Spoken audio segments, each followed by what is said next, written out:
And we're back, episode 5 of the Post Republic. This is Adrian here with Silas and Tyler. How are you guys doing today? Doing well, just looking forward to the end of the liberal global empire.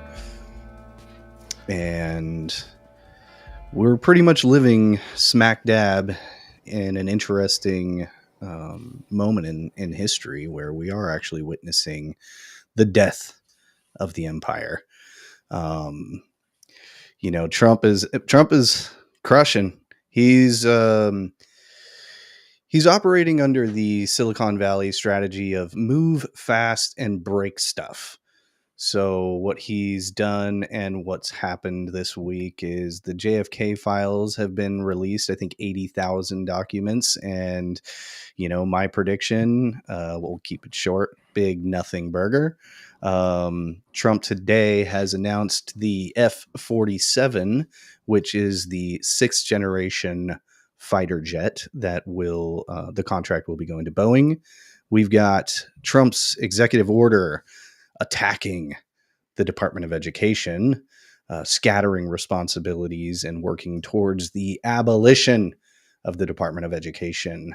Apparently, some mis or disinformation about the Pyramid of Giza going on right now.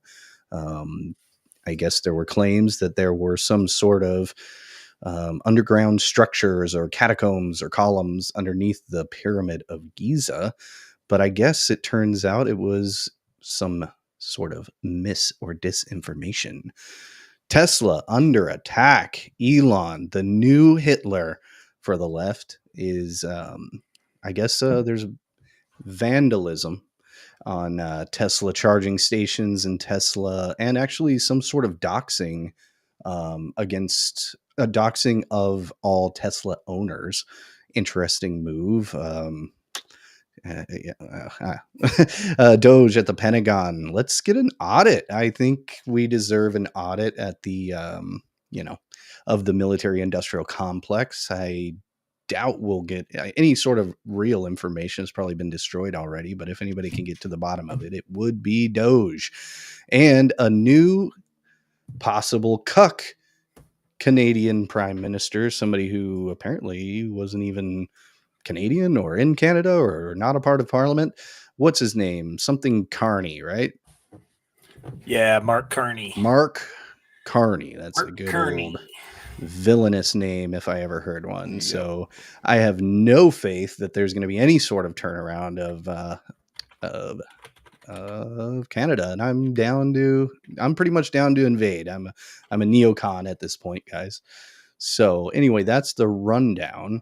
We can start at the top. Let's go down. We'll just flow. The JFK files. I say nothing burger. Obviously, I haven't read it all. It's like 80,000 pages or something like that.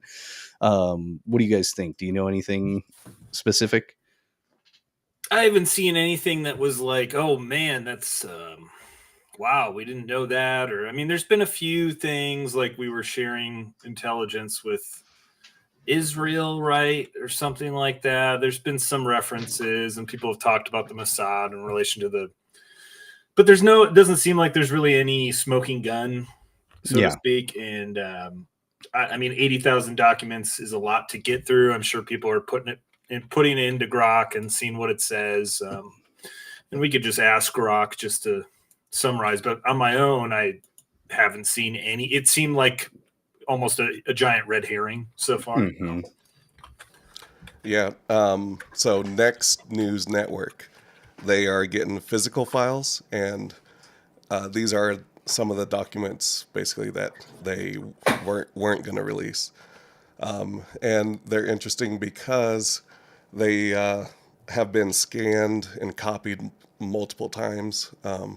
Seems to be intentionally to make it harder to read, like if you were to get a hold of them. So they're like starting to document it, and they're going to put it through an AI. They're going to train their own AI. And that's where I think we might find more smoking gun type stuff. But the only positive for me, I guess, is that it made me aware of stuff I wasn't quite aware of yet on just that whole case. But it's stuff that was already released, I guess. Yeah, it reminds me of the Epstein files. Like, I never had any sort of faith. I am a black pillar in some sense of like, I don't think we're ever going to see, get to the bottom of that. And, they release the Epstein files and really we don't have the client list, and everything that they released is stuff we already know. And so I'm assuming that's exactly what's going to happen with the JFK files. Also, Trump said, I think I remember him saying, maybe to Joe Rogan or somebody else, asking, "Hey, what happened to JFK? Have you seen the files? Do you know what happened?" And he's like, "If you would have seen what I seen, you wouldn't have released it."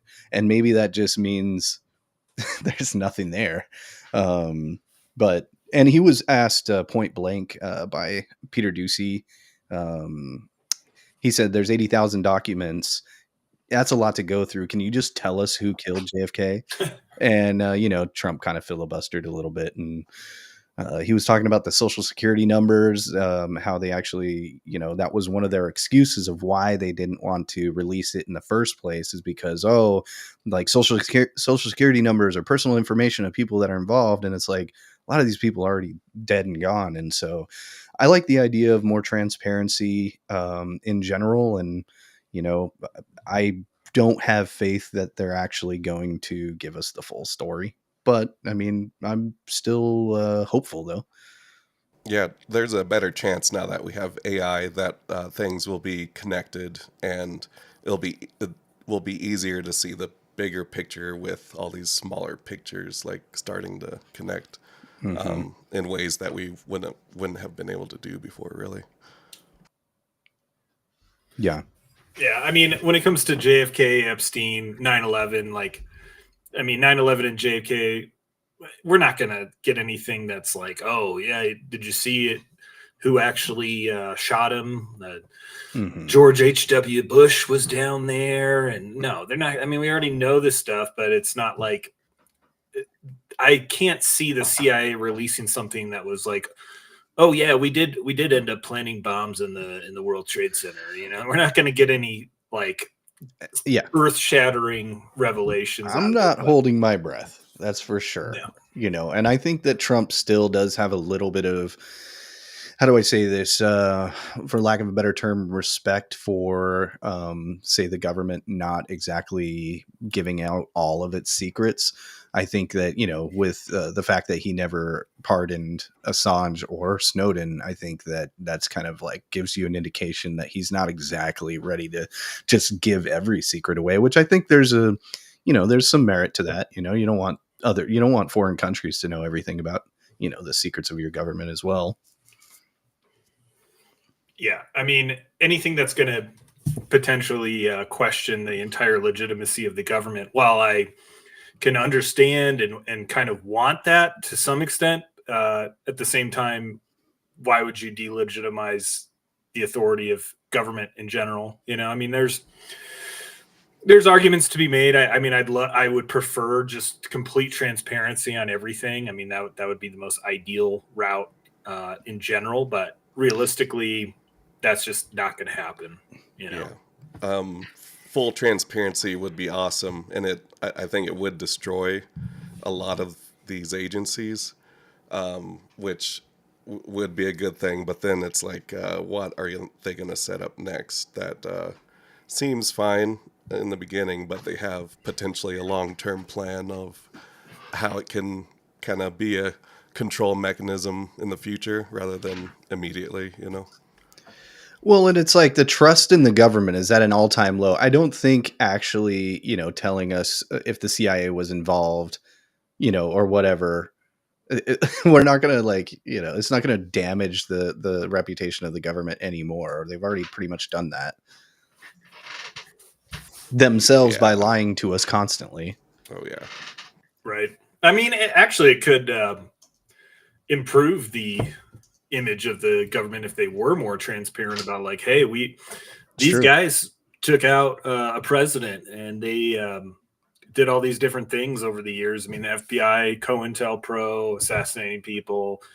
I mean, you could probably make the argument that they were connected with the MLK assassination, and people have talked about that. But yeah, I mean, realistically, there's probably too many connections to people that are still around, whether they're alive or their children are in government, or like, does Trump want to rock that boat that hard and actually risk what comes with it? I don't really think so. But. Well, and does it really further his goals, though? You know, it might be some pet project of something that we want to know, or we want more transparency, and that's fine. But really, what are we trying to do ultimately? And does that actually really help? Does that further his agenda? You know, going back and digging up the CIA or the JFK files or whatever. I mean, he's basically just kind of like promises made, promises kept. I signed the executive order. It's up to you guys to go through the documents and figure out what you can figure out at this point. And I'm moving forward, trying to drill and trying to like repair the economy and put this damn country back together and rebuild the military and all that, and also prosecute a trade war. And by the way, I'm pissed at Trump right now. I have good Trump days and bad Trump days. I'm just mad he hasn't ended that war. He promised me that the Ukraine war would end on day one. And here, what are we on? Like 2 months in, and maybe a little bit closer, but maybe not. I don't know. What do you guys think about that? Yeah, I think he said, he was asked about it. You said you were going to end it on day one. He said something along the lines of, well, that was hyperbolic.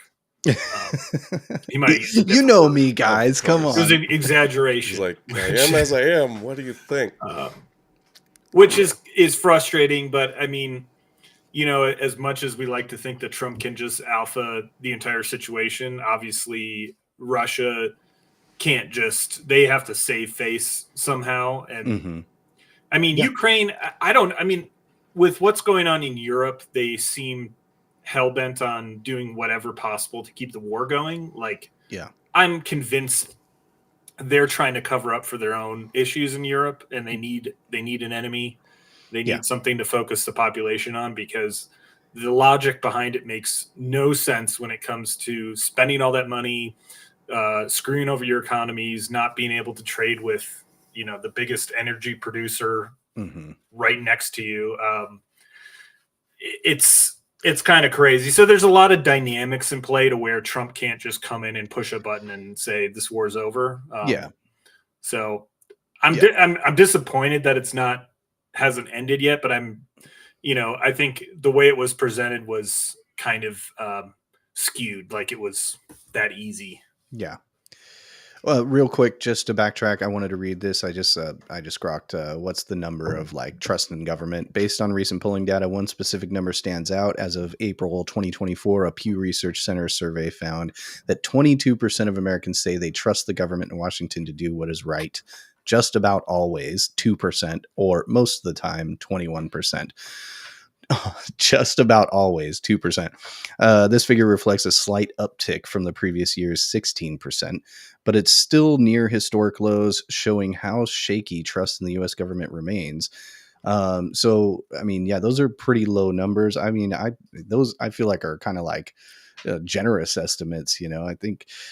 But I guess if you kind of take into consideration all those Blue Anon people who just love the government so much, you know, they really do think it's kind of like what's that saying? Like, it's like people who think the government cares about them is kind of like thinking the stripper loves you.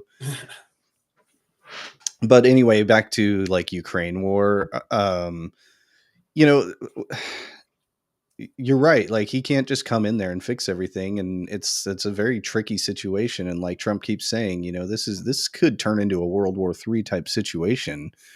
And I've been like thinking a little bit about like grand strategy and like kind of military strategy and stuff like that. And, you know, I think Putin has like a decent argument about like, not only was this like originally part of our country, and there's a lot of Russians, you know, in those areas as well, but also, you know, the West broke their promise not to expand NATO eastward. And also with the coups, in Ukraine, and also the corruption in Ukraine. And, we have like what biolab, like actual chemical weapons biolabs over there, and also like actual Nazis over there. So, I can understand Putin's argument, but I feel like the main argument from the West and and NATO and the Dems over here, who seem hellbent on just throwing every living Ukrainian into a Russian meat grinder.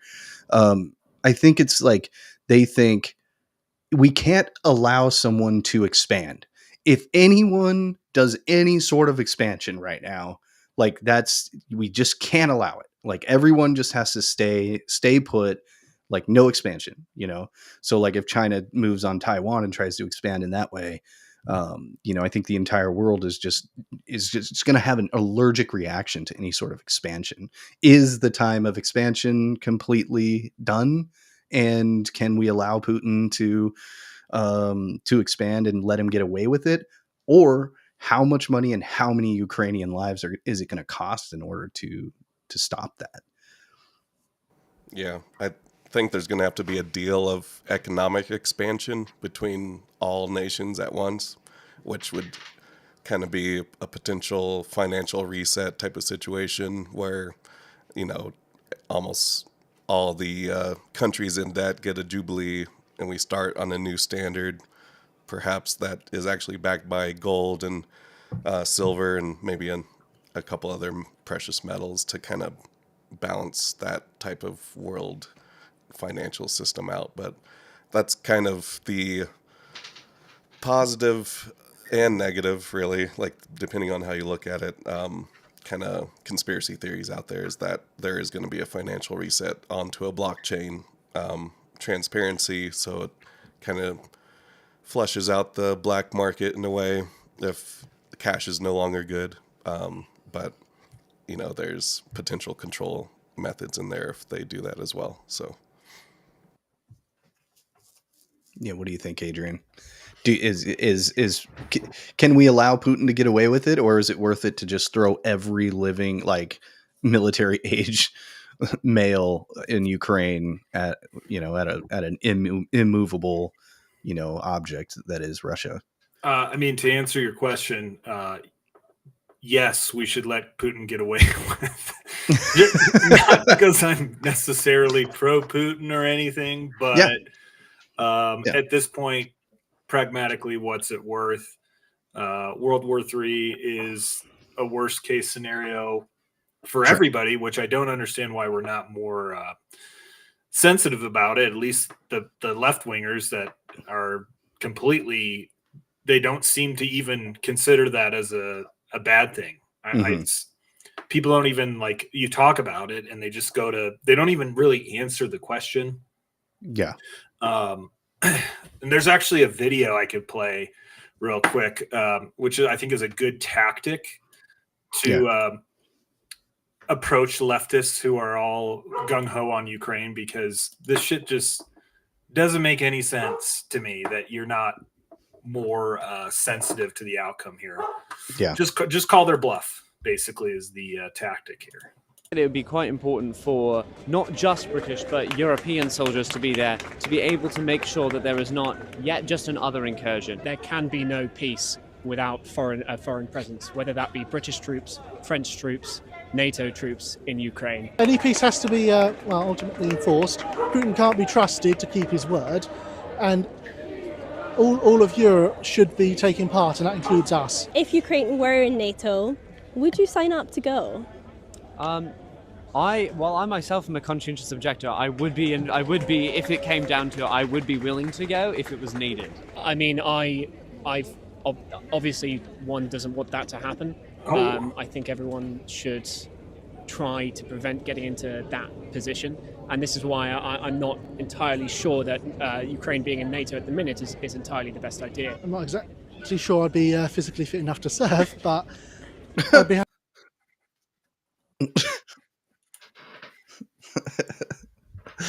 Hypocrites. I mean, they're fine. It's because they're really disconnected from the actual effects of the war. I mean, war is so it's hideously, just insanely, just gross, and it's just when you really look at it, these people think that they're basically just LARPing, World War II or something like that, and they got a new Hitler, and they don't really, have a nuanced like view of it. But it's like, okay, yeah, well, you want to go? We'll put you in the front lines. I think Ukraine will take them.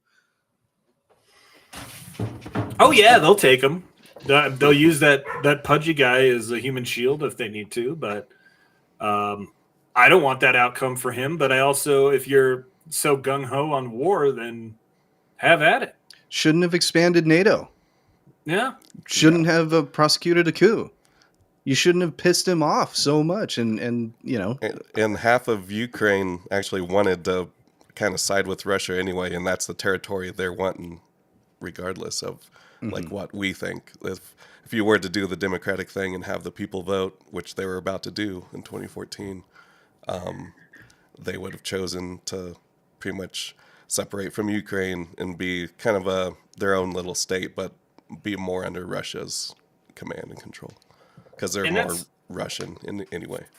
And that's the problem is the vast majority of people that stand with Ukraine don't know the context of the Maidan revolution. They don't know even before that what was going on.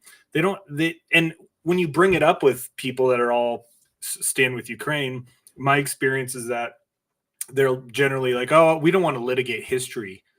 I'm like, well, how do you understand how a conflict started if you don't actually understand it?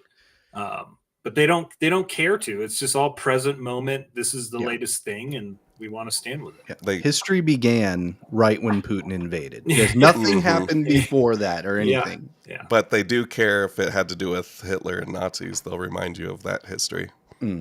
That's pretty much the only one, just to compare. And then you bring up the the neo-Nazis or the actual straight up Nazis in Ukraine.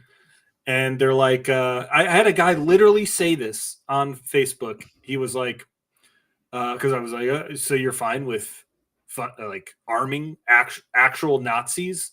And he's like, well, it's just a few Nazis. It's just a few. Like, oh, just a couple hundred. It's just a few Teslas being vandalized. Yeah. Right. Wow. Oh my God. What a mess. Doesn't get old. It's well, crazy. I just want that damn war to end. I mean, I like to think of myself as anti-war, and I wanted to just go off just a little bit for a second on Republican politicians that are okay with the idea of just sacrificing an entire generation of Ukrainians just to maybe like hurt Russia a little bit, just so that way we can have possibly a little bit more of like a national security over here. I mean, I don't think that. I mean, that's just so disgusting to me. And any sort of like eye patch McCain, Dan Crenshaw, Lindsey Graham, like even more sensible, even some politicians that I'm, generally kind of like are still, think that this is like the proper, like moral way to go. Like, I don't see Putin as being an enemy of liberty.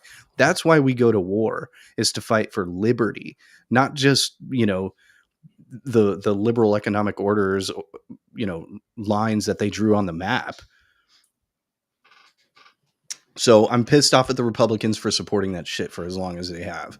And I think they need to change their tune, and I think we need to primary as many of them as they can, because the public is not about this war anymore. We're done. They're all just getting some sort of financial deal. That's why they're pro whatever, it seems. Well, I mean, Trump was really the first anti-war Republican in my lifetime.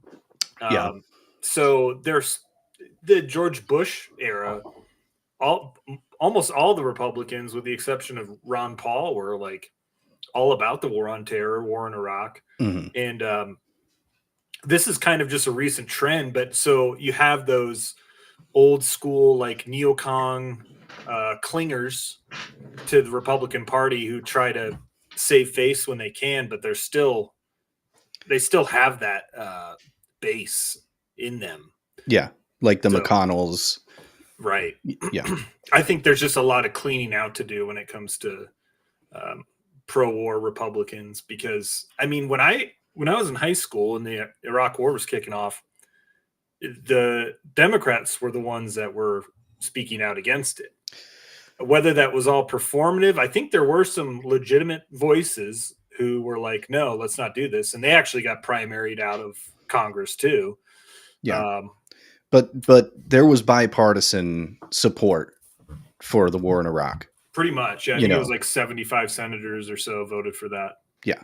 Police action. Yeah, so you can't just pin it all on George Bush. George Bush is a war criminal. He's a fascist. He's a Nazi. He's a Hitler. You know, like you can't just pin it on all of him because, you know, that was bipartisan. So, you know. Oh, war. What else do we got?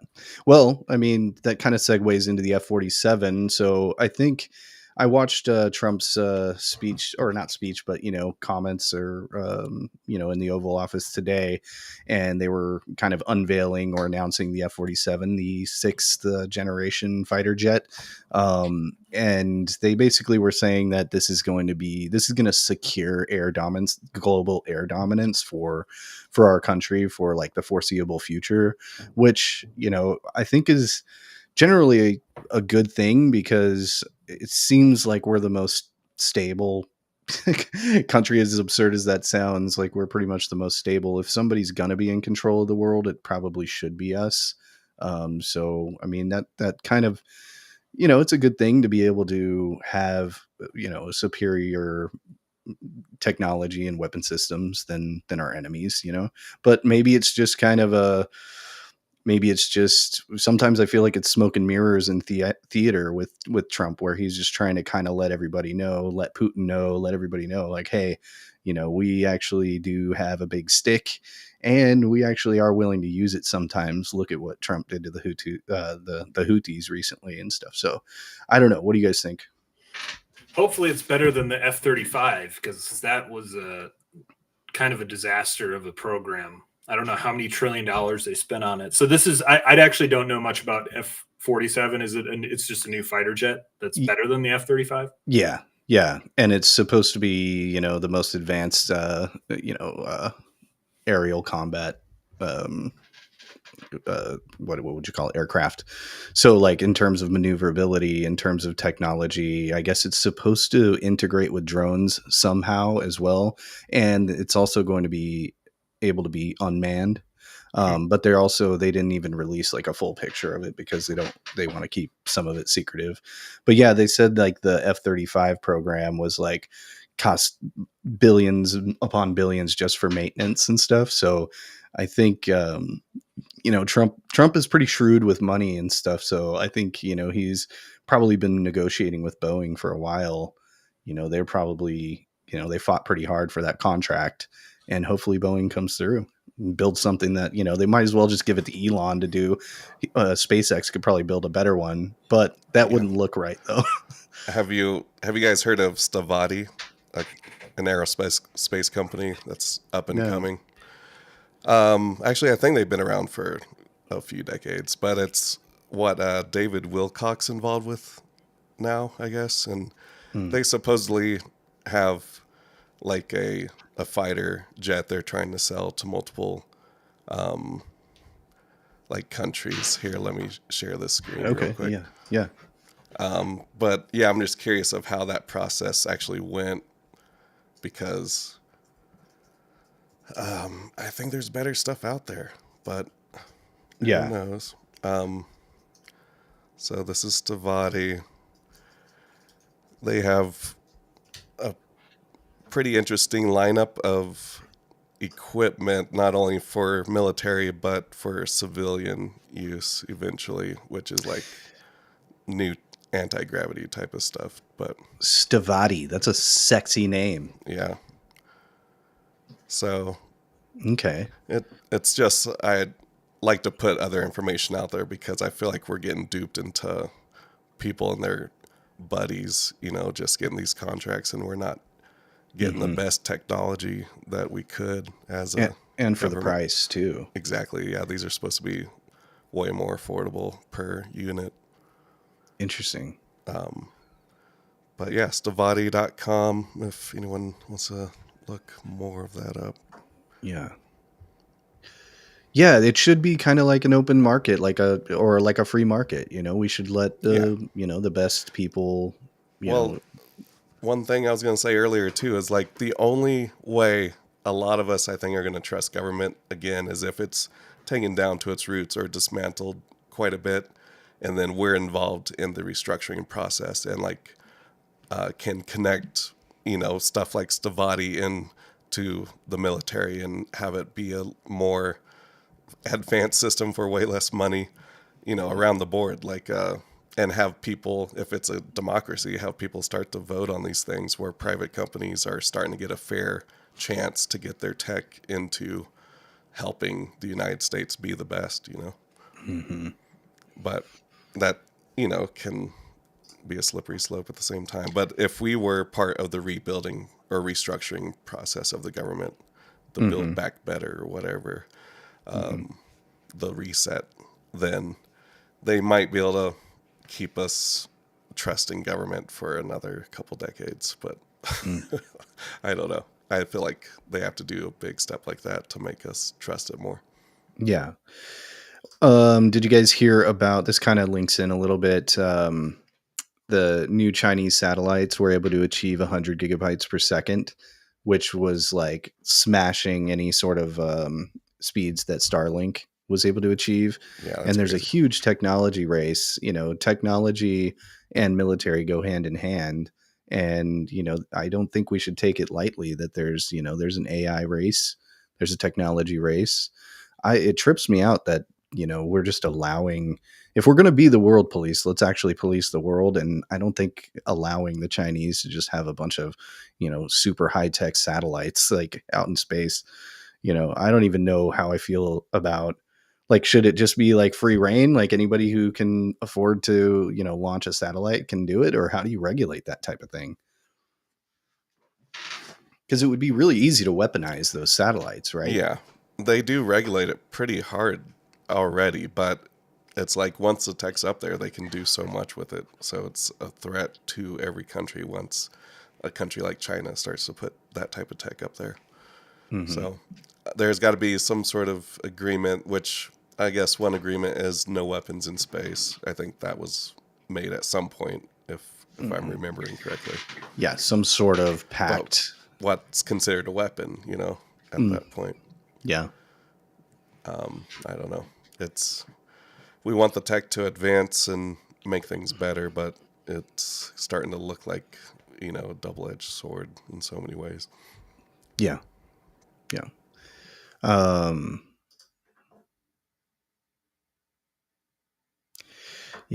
Let's see. I'll just read it real quick. Breakthrough by Changyuan Satellite Technology Company with their Jilin-1 constellation.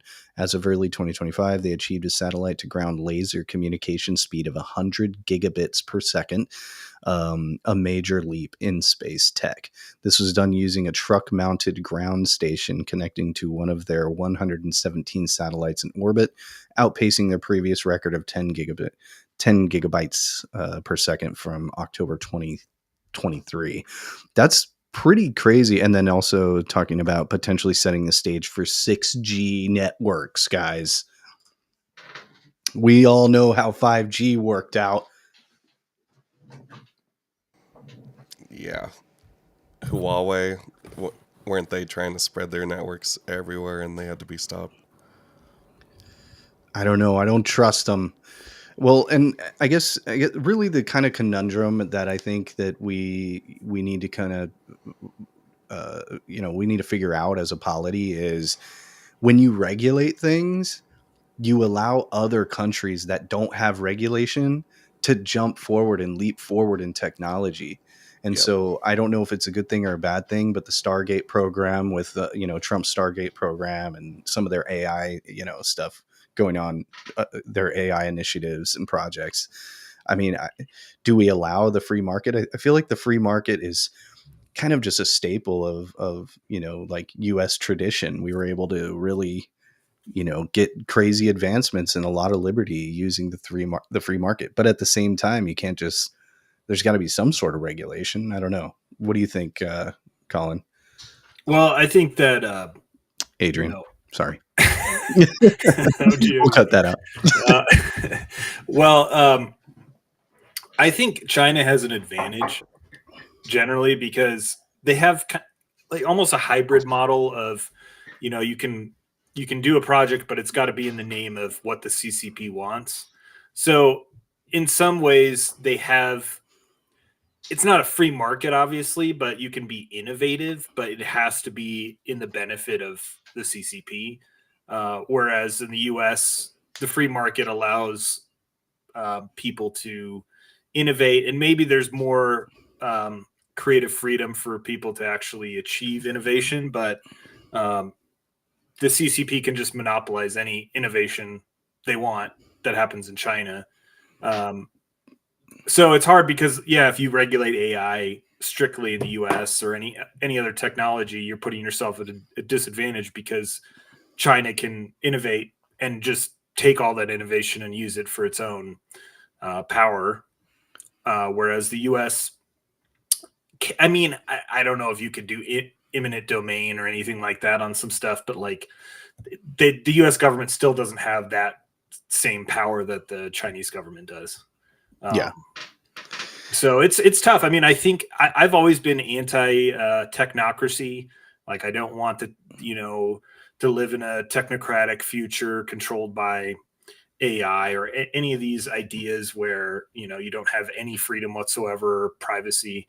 At the same time, it's like, if it's going to happen through China, what are we going to do? Like, that's a worse outcome than the U.S. government, as much as I don't like the majority of the federal government. It's tough. Like, can you actually avoid that? Can you just avoid technocracy in general? Or I just don't. I'm kind of succumbed to the fact that it's going to happen in one way or the other. It's just, what system do we want to live under? I don't know. Yeah. That's why the Christians need to be in control. You can't let some godless communists or neo-communists control everything. Yep. And I think that kind of goes back to my point of, if they're going to have us trusted at all from here on out, we have to be involved quite a bit somehow. I don't know how that would be. Maybe through a blockchain type of technology, so that there's local and macro national kind of voting type of systems or something. I don't know.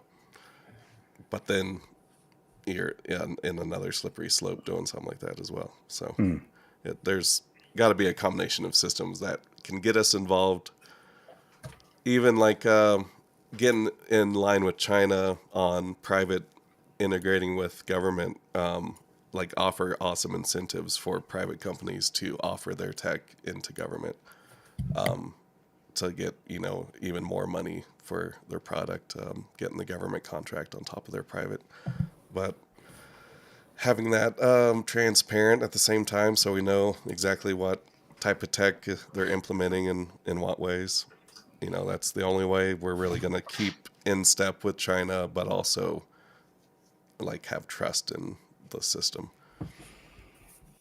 Well, I'm a little concerned that we are I think that the technocrats, the American technocrats, are kind of taking over the government, and they're using Trump to do it. I think Trump is still in control, but it does make me a little bit nervous because I don't necessarily trust David Sachs, Peter Thiel, and their acolyte JD Vance, who they pretty much just bred in a lab and placed him as second in command. I'm not sure I trust these people. I'm not sure I trust Elon. I don't think he's Hitler or anything like that, but I still don't trust him. I trust Trump the most. So, and I guess maybe I trust them by proxy, but Trump has made mistakes before about who he places around him.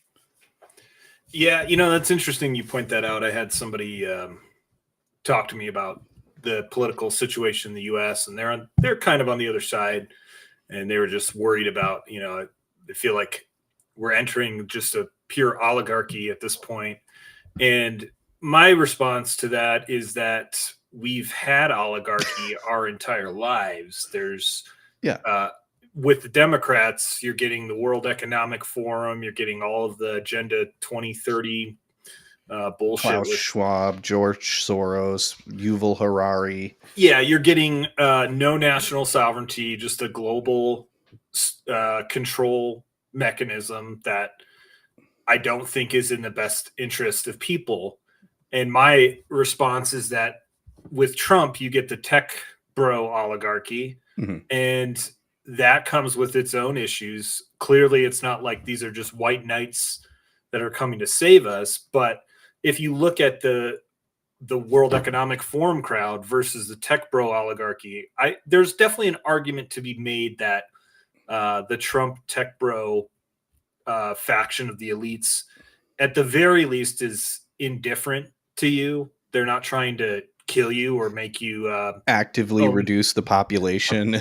Own nothing and be happy. Like there's a semblance of, we still want to maintain a nation state, the United States, and we want to have the best outcomes for that nation state. And sure, you're going to get some technocracy in there. You might get some other aspects that we don't like, and it's certainly worth keeping that in mind. But at the same time, it's not like we have elites, we have oligarchies, we have situations of, power and control. It's just a matter of, you have to sometimes choose the better option. Yeah. Even if it's not the ideal one. Yeah. And say what you want about Elon, but I mean, he definitely is pro-human. I think he's kind of a weirdo and thinks I need these humans around so that way I can, send some of them to Mars. Like, I think he does kind of see people as, he sees people as valuable, but I also think that he kind of sees people as, a means to an end a little bit as well. So, he definitely makes me nervous for sure. I mean, but I also don't, also he's got 25 kids, so he obviously is down to allow people to live. And I just want an elite that understands liberty and supports liberty. Is that too much to ask? No.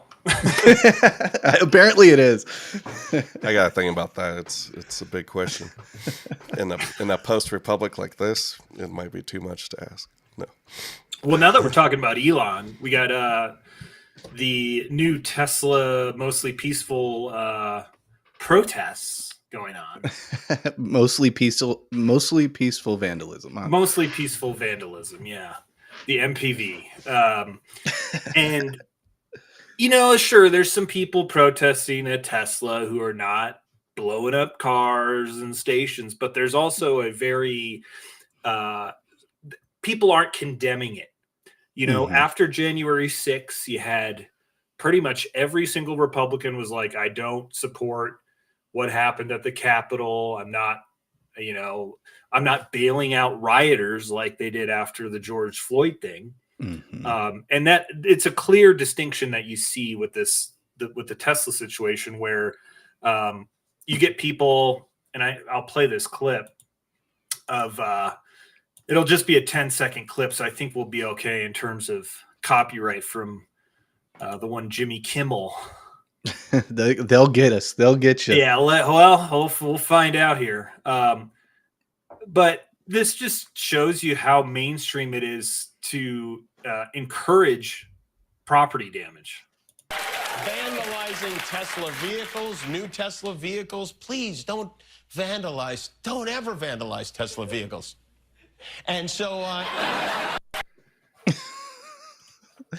was that a wink? He didn't wink, but that was a wink, right? Right. Well, and that's the thing. He's like, well, I said, don't ever do it. But I think that's kind of a perfect example of how they might say one thing, but everyone laughed because the joke is, do it. Right. Yeah. And then you had Rick Wilson, the guy of the Lincoln Project. I think he got banned from X because he posted an article basically saying Tesla's the new attack Tesla, and he said something else about we need to attack Tesla to destroy Elon, and it had a photo of a burning Tesla. So it's like it's kind of inciting people to commit like you're at the very least you're condoning it. Yeah. You're Trump not doesn't seem so bad now after all, does he, guys? But what's so funny about this whole situation is the people that are getting their random, it's not at the dealership, which those are covered by insurance anyway, so they're fine. But also the people who bought Teslas, the logic of just destroying a Tesla is insane. For one, they pretty much all have cameras on them. So they can see what's going on. Well, all these liberals wear masks. So Yeah, a lot of them do, but a lot of them are literally they're still unaware of this feature, and it's just like, are you kidding me?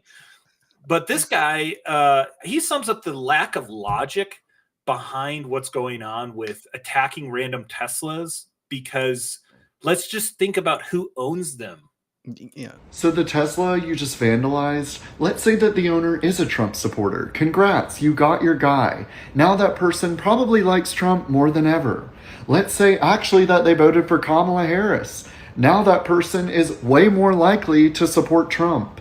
And on top of all of this, you are now at risk for being charged with being a domestic terrorist.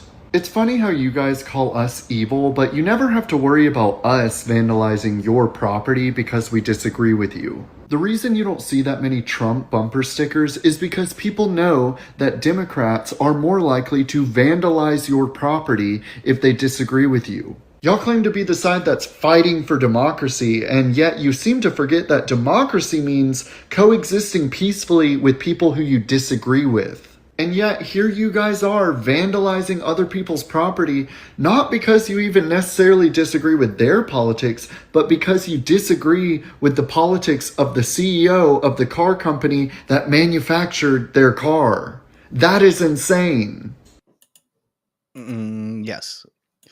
And, I just love seeing them so reactionary. Being the reactionary one in politics is generally like a bad strategy. And doubling down on this psycho stuff and like, their main strategy is to create a boogeyman, a Hitler, a bad guy, a Putin, and that's how they're able to gain cohesive voting groups by using fear. And the best way to do that is to have like a big old bad guy. But the problem is like Elon really isn't a bad guy though. So it's like you have to gaslight people into it. And I don't think it's going to work. It worked. I mean, it worked a little bit in 2020 with Trump. They were able to tell so many lies about him and demonize him. He's basically, what is it, in Mr. Goldstein or whatever, 1984. Goldstein, yep. Yeah. So it's like that 10 minutes of hate. Everybody tunes in for 10 minutes to just, what is the bad guy doing? What is the orange monster doing today? And so that's their main political strategy, and it does work. But I think that little trick isn't working anymore. So, I mean, they're going to have to come up with some other sort of strategy. And I wish that we had more sane people in this country, but I got to say, I am kind of glad that they're doubling down. So I think it's not going to, I don't think it's going to be popular with people who are moderate, who are that rare independent, like they actually can be swayed, and what ultimately determines elections. And they're going to, I mean, any sane person at this point, they're not under the spell of 2020, the BLM, like you got to look the other way. Racism is bad, so therefore that's okay. I don't think that's there as much, because you have an American car company who probably a majority of the people who bought a Tesla are not Trump supporters. And it's the most green, sustainable car company, according to your belief system, that is. There Yeah, you got to throw that in. Yeah, you got to throw that in there. That is that they're the devil. So you're going to alienate some of the, like, how many people, and we saw that initial cuck of the week from a few episodes ago in Portland, who had his car vandalized, and he's like, "Man, if you just told me, I would have gone to the protest with you, man." You're gonna have those cucks who are, "I'm never buying a Tesla again." Mm-hmm. But there's gonna be some people who are like, "Yeah, I lean Democrat," but then they destroy my car because of the guy that I had nothing to do with. That's not going to help your case. And public opinion, I don't think you're not getting that sense of like mass hysteria, complete wave around. There is mass hysteria, but it's not taking over like the whole body politic. Mm-hmm. It's not mainstream. I don't think this is a good strategy. And, it's not good to see, but it's long term. It's not going to work for them. Yeah, they're really just the party of victimhood, the victim consciousness. And so they're either really upset or assume someone else is a victim, so they're trying to protect them, and be all high and mighty, or they themselves feel like they're the victim all the time and just like can't get out of that mindset. So if they could switch out of that as a party, I think they could start to coalesce something that's actually meaningful, because it would be nice if both sides were actually doing meaningful movements that weren't destroying the other side literally. And yeah, it's horrible. It's bad for the environment, that they're freaking burning up these batteries. There's no way to put them out. You put water on it, it makes it way worse. Mm-hmm. So you have to like enclose the fire somehow and snuff it out. So it's like a whole different process. You can't just call the fire department. You have to call a specialized unit to put these fires out because it's toxic as well for the air. Do you think some of this is coordinated by intelligence agencies or, maybe like foreign nations that are hostile or pissed off at Elon for, they basically have their whole conspiracy pretty much, the conservatives have been saying that 2020 was stolen for 4 years. And now they're all saying, I don't know if you guys know or whatever, but they say Elon rigged it. He used his satellites to hack into the machines and in order to get Trump elected because he was able to, Trump is going to basically make him the shadow president or whatever. So I don't know. I actually forgot where I was going with that. Oh, well, you were saying, is it possible that they're getting paid? And I have a clip to play that discusses this. Let's go. Yeah, I get paid to be out here. You get paid to be out here? Yeah. Amazing. So some pack. You really are getting paid for this? Yeah. Absolutely. Oh. Definitely. 100% I'm getting paid for this. I think Indivisible is one of the organizations that's been connected to the protests, funding for it. I think they got $8 million from George Soros, of course. Who else? Mm-hmm. So now, are they funding the people destroying? I think you see a lot of just generally deranged people who have taken on the programming. But you could make the case that, like, when Jimmy Kimmel goes on there, or The Daily Show, or any of these comedians or talking heads condones, like Rick Wilson did, it's almost sending out a message, if you think about on a level of like MK Ultra, where you're like, here, I'm an important person and I'm okay with this. And you saw that in 2020 and it worked, where people were basically like, like, this is justified. Antifa was emboldened because they were all the politicians were kneeling with them and bailing them out of prison. So in effect, if it's not directly funded, which I do think that does happen, I'm sure it was happening with Antifa groups and whatever this remnant of Antifa is now be doing this stuff. I'm sure there's an element of that, but there's also just an element of people being deranged. And this is the outcome that you get from it. Yeah. Yeah. Or like DDoS attacks on X recently, and Elon was claiming it came from Ukraine, which I mean would make sense if people that are pro Ukraine war, they're going to have a problem with somebody like Elon who allows any sort of he doesn't censor anti-Ukraine posts, and so that foments like anti-war sentiments, which hurts their side. So, I mean, I can't prove any of that, but I know that there's some sort of, behind the scenes type of stuff. I also think about like the cartels and like, terrorist organizations, or even like Chinese like intelligence agencies or something like that, any sort of chaos inside of the US is good for them, Oh, absolutely. I'm sure that China was promoting all the woke stuff. I mean, they do through TikTok. And that's pretty much proved, right? That's pretty much Yeah, actual knowledge. They don't promote that in China. Yeah. I think there's a term called a baozu or something like that. Baizu or something. It's basically a woke liberal in the US. Oh. They have a term for it's like a derogatory term for somebody who's a woke person. Yeah.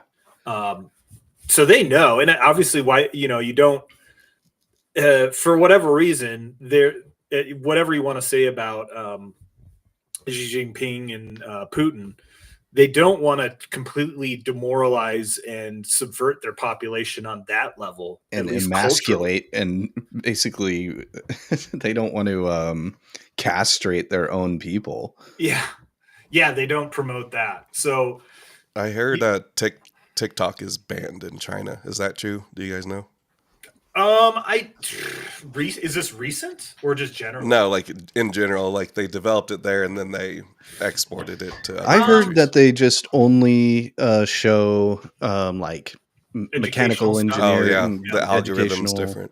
Yeah, it's completely. I think they have TikTok. It's just not our insane rage, doom scroll, woke insanity propaganda mixed into one. It's a little more sane. Yeah, with violence mixed in, like random people getting beat up and stuff. And then racism, and then I hate the Jews, and then whatever else you want to throw in there. But here, so I just grokked. Is it banned in China? TikTok, as it's known globally, isn't available in China. Instead, ByteDance, the company behind TikTok, operates a separate app called Douyin for the Chinese market. While TikTok and Douyin share a lot of DNA, same parent company, similar features, they're distinct platforms tailored to different audiences. Douyin launched in 2016, a year before TikTok hit the international scene, and it's the version Chinese users access. China doesn't ban TikTok in the traditional sense because it was never meant for domestic use.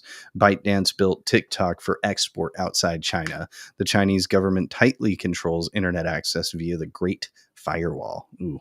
Yeah. Blocking many foreign apps, think Google, Facebook. So TikTok wouldn't even be an option there. Douyin, though, operates under China's strict censorship rules with content moderation to align with government standards. Think less twerking, more positive energy. So no TikTok ban is in China. So no TikTok ban in China because it's not there to begin with. Douyin's the local flavor.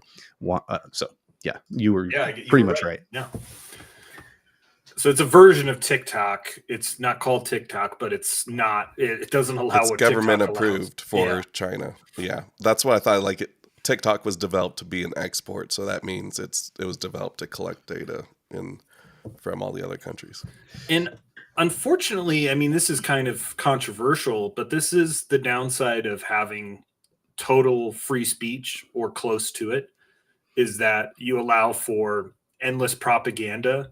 Yeah. And especially, I think if we received an actual education from our schooling system, we would be better prepared to spot propaganda and know when we're being manipulated.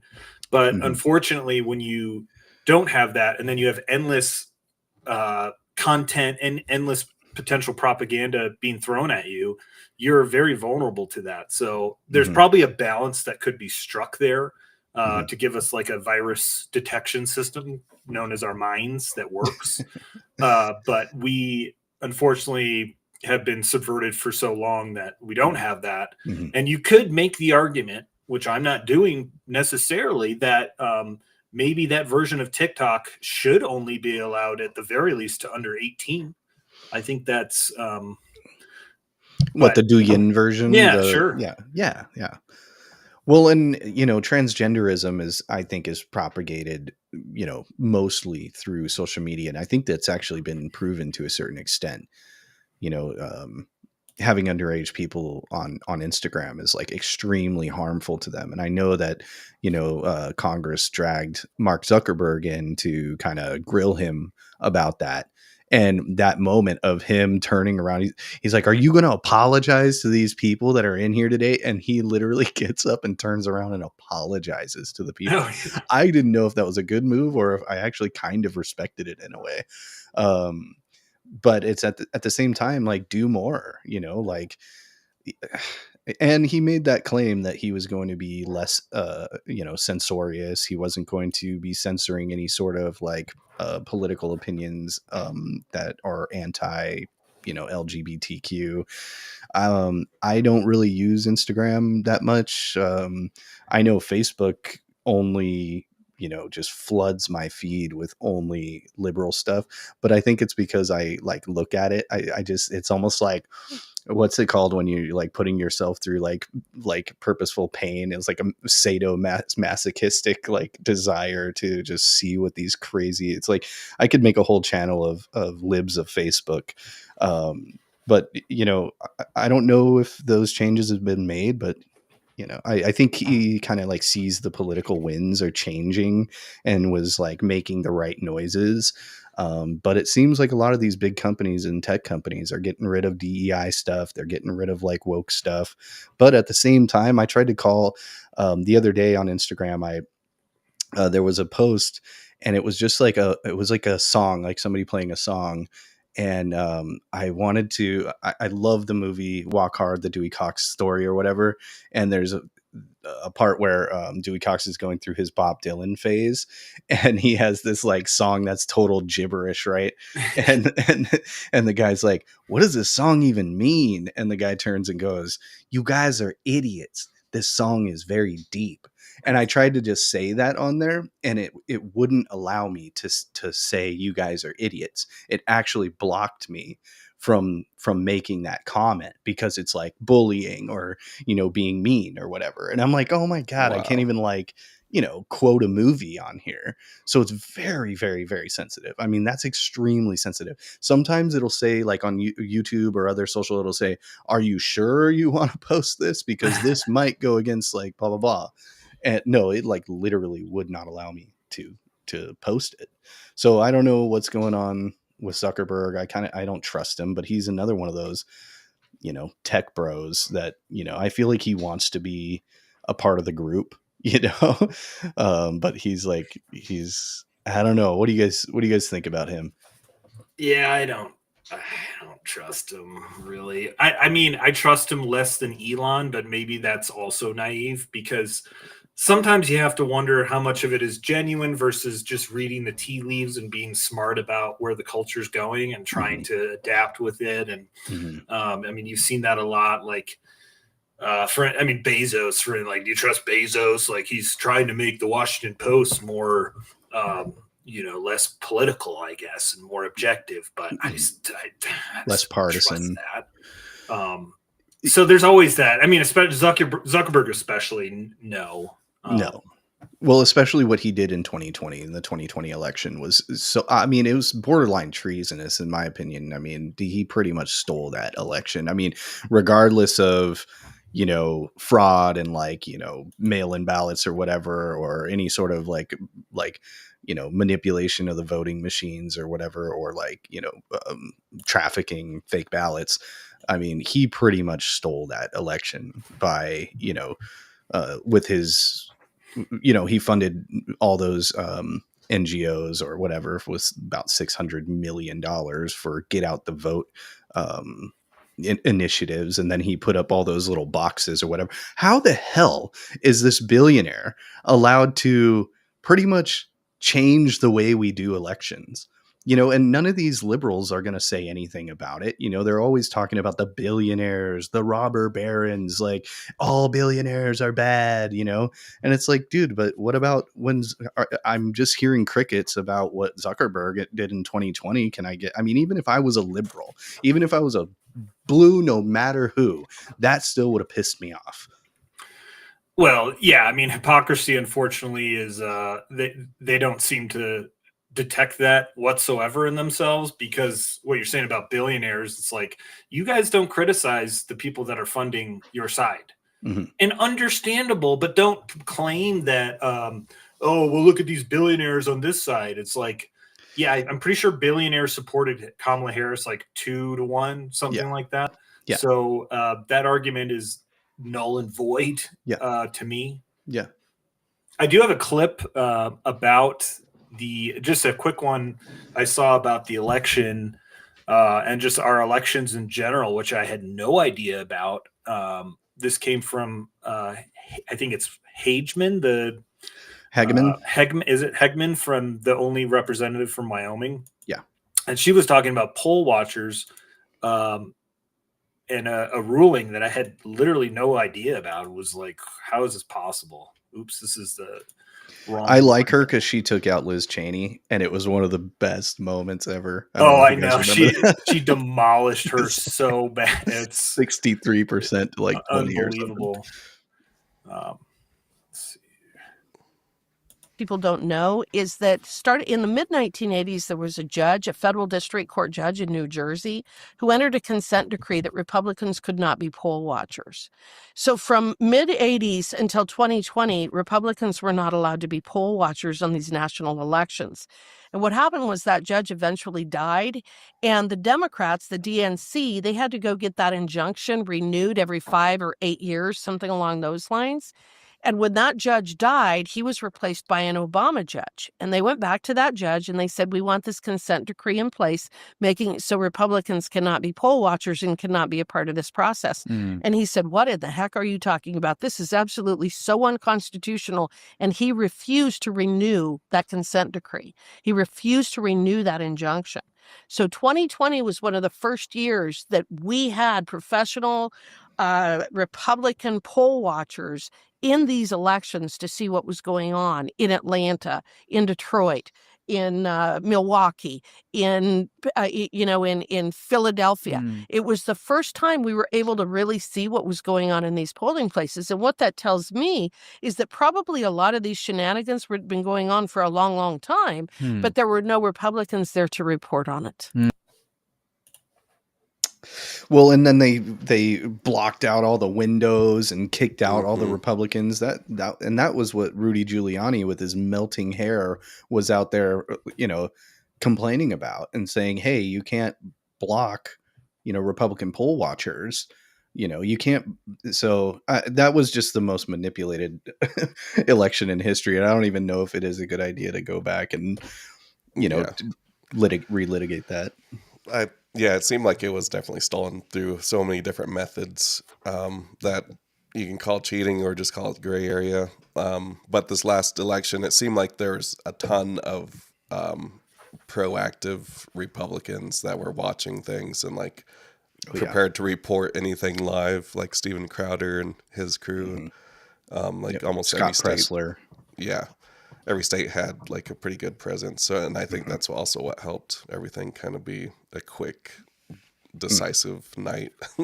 Yeah. It's so true, especially with X being in control of by Elon. And then also somebody pointed out prior to the election, a podcast I listened to, he was talking about, that question, well, aren't they going to try to rig it again? Aren't they going to use the same tactics? And his logic, which made sense to me and gave me trust that it wouldn't go the same way, is that you don't rob the same bank twice. Because if the opposition knows your tactics, you're not going to rob it the same way, because you're setting yourself up to get caught. Yes. So they, I felt like they were trying to do the illegals, but I think that plan is a little bit longer of a plan, and they couldn't quite pull that plan together quick enough. I think they're still trying to play that hand, but I think it's a little bit of a broader long-term strategy. These people are smart. The people that are behind the normal Democrat politicians are actually really smart. The shadow political operatives, they know what they're doing. The people, the Obamas and the people behind Obama, the Rahm Emanuels, and I can't remember the girl's name. There's a lady. that's prominent. I'll figure out who it is. But you know, it's like those people are really smart, and I think that they kind of accepted defeat in a way. I think they knew they were going to lose that election, and they were just like, you know what, we're going to have to just let this one go. I mean, they still spent how many billions of dollars? At least $1 billion on the Democrat side. Oh, I think 2 You know, billion. yeah, I'm pretty sure. Yeah. might have been even more. And I always think like, you know, what could have been done with those billions of dollars? You know, how many people could you have fed? You know, how much could you have like helped the country? But no, they just want the power so bad. They don't really care about helping people. But yeah, I'm not underestimating them. I know they're going to come back. I'm looking at Josh Shapiro. I'm looking at Gavin Newsom. There's another person I was going to bring up. Kind of like more moderate type Democrat politicians that are gonna come in. Fetterman, AOC 2028. And I you know, we were talking a little bit before about, you know, Vance, and you were saying, Adrian, that you think Vance is the shoe-in for 2028. I don't see it, but I'm curious to hear your thoughts. Well, what I was thinking about earlier after we were talking is that ultimately, in my mind, if Vance gets Trump's endorsement, which I think he will, he's borderline a shoe-in, because who else do you have? You have DeSantis is going to run again. He kind of lost that, and he didn't have that it factor. He DeSantis, for how smart he is, man. I thought it was so dumb for him to try to run against Trump. He just tarnished it. Yep. You know, and Vance is definitely, I think he's got some of that Ramaswamy, like he's too slick. He came from you know, Peter Thiel, I think venture capital world, tech bros. Yet like, you know, he's changed his name a couple times, like you were saying, Silas. So it's not necessarily that I am fully trusting of Vance, but just on a pure political, like who has the momentum behind him. Mm-hmm. I think Vance has endeared himself more to the base over the, you know, scolding Zelensky and scolding Europe and doing some things. And whether or not that's performative, you know, we can definitely debate that. I think who else at this point do you see snatching the throne? Because he's clearly next in line in my eyes from Trump's position and everything else. Here's my take on it. 3.5 years, 3 years is an eternity in politics.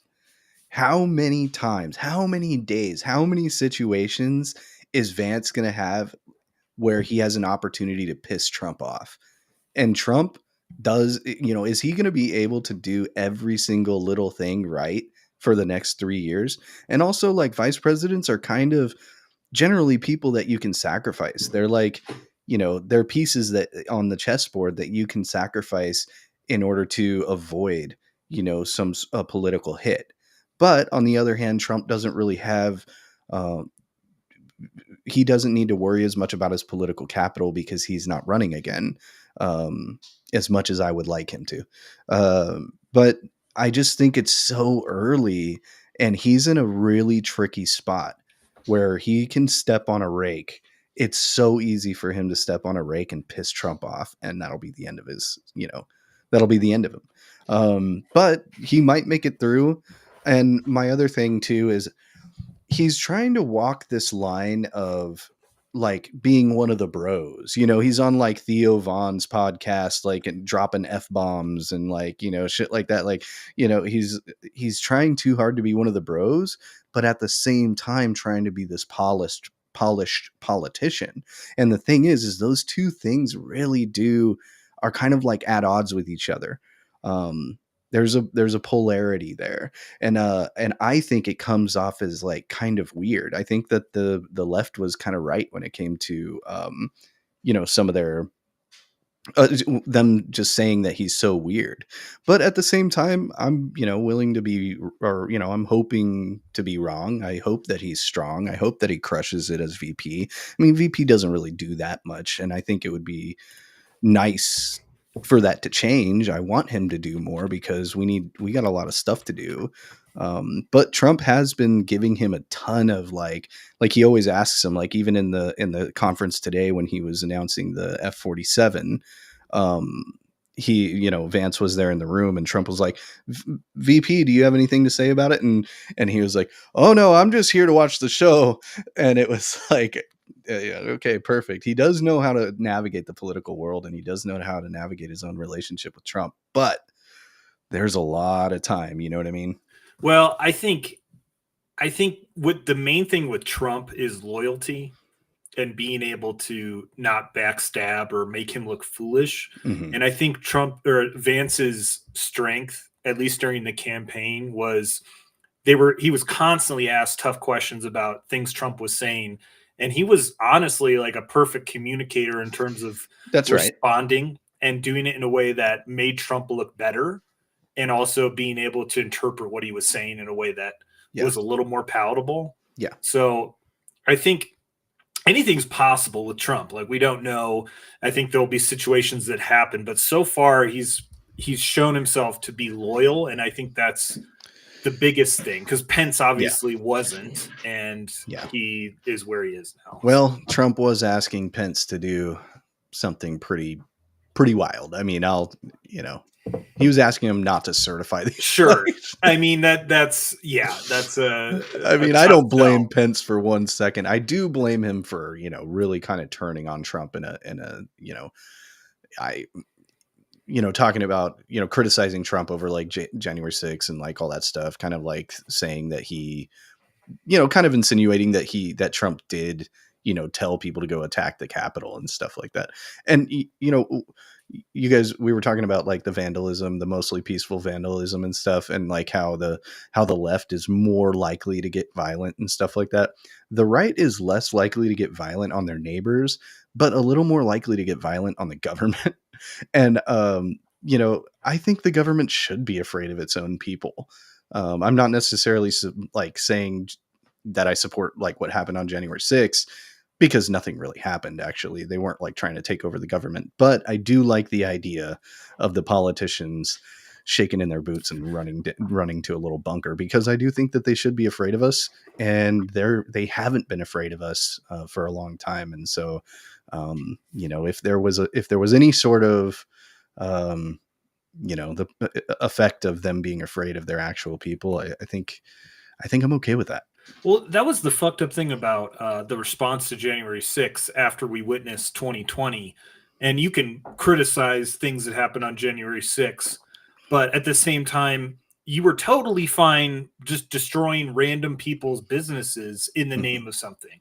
Mm-hmm. And you can debate, one thing or the other, but the government, if you're going to be protesting and you happen to destroy some government property, not ideal. Clearly, we're not condoning that, but at the same time, it at least makes more sense from a power structure thing. Mm-hmm. The random violence is not based in logic.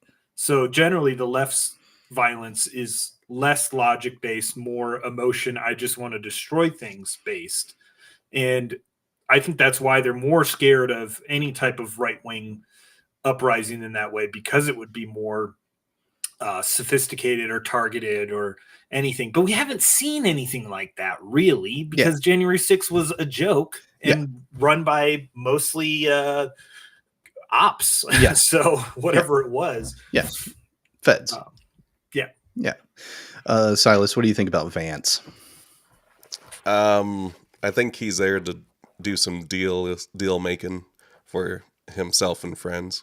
Mm-hmm. And I don't think he may try to run, but it'll be one of those things where it's just kind of a theatrical type of thing, and he just was making deals like for the private industries that he's involved with, and then he's kind of out of there. But he is getting popular, so who knows? So you don't think he's even?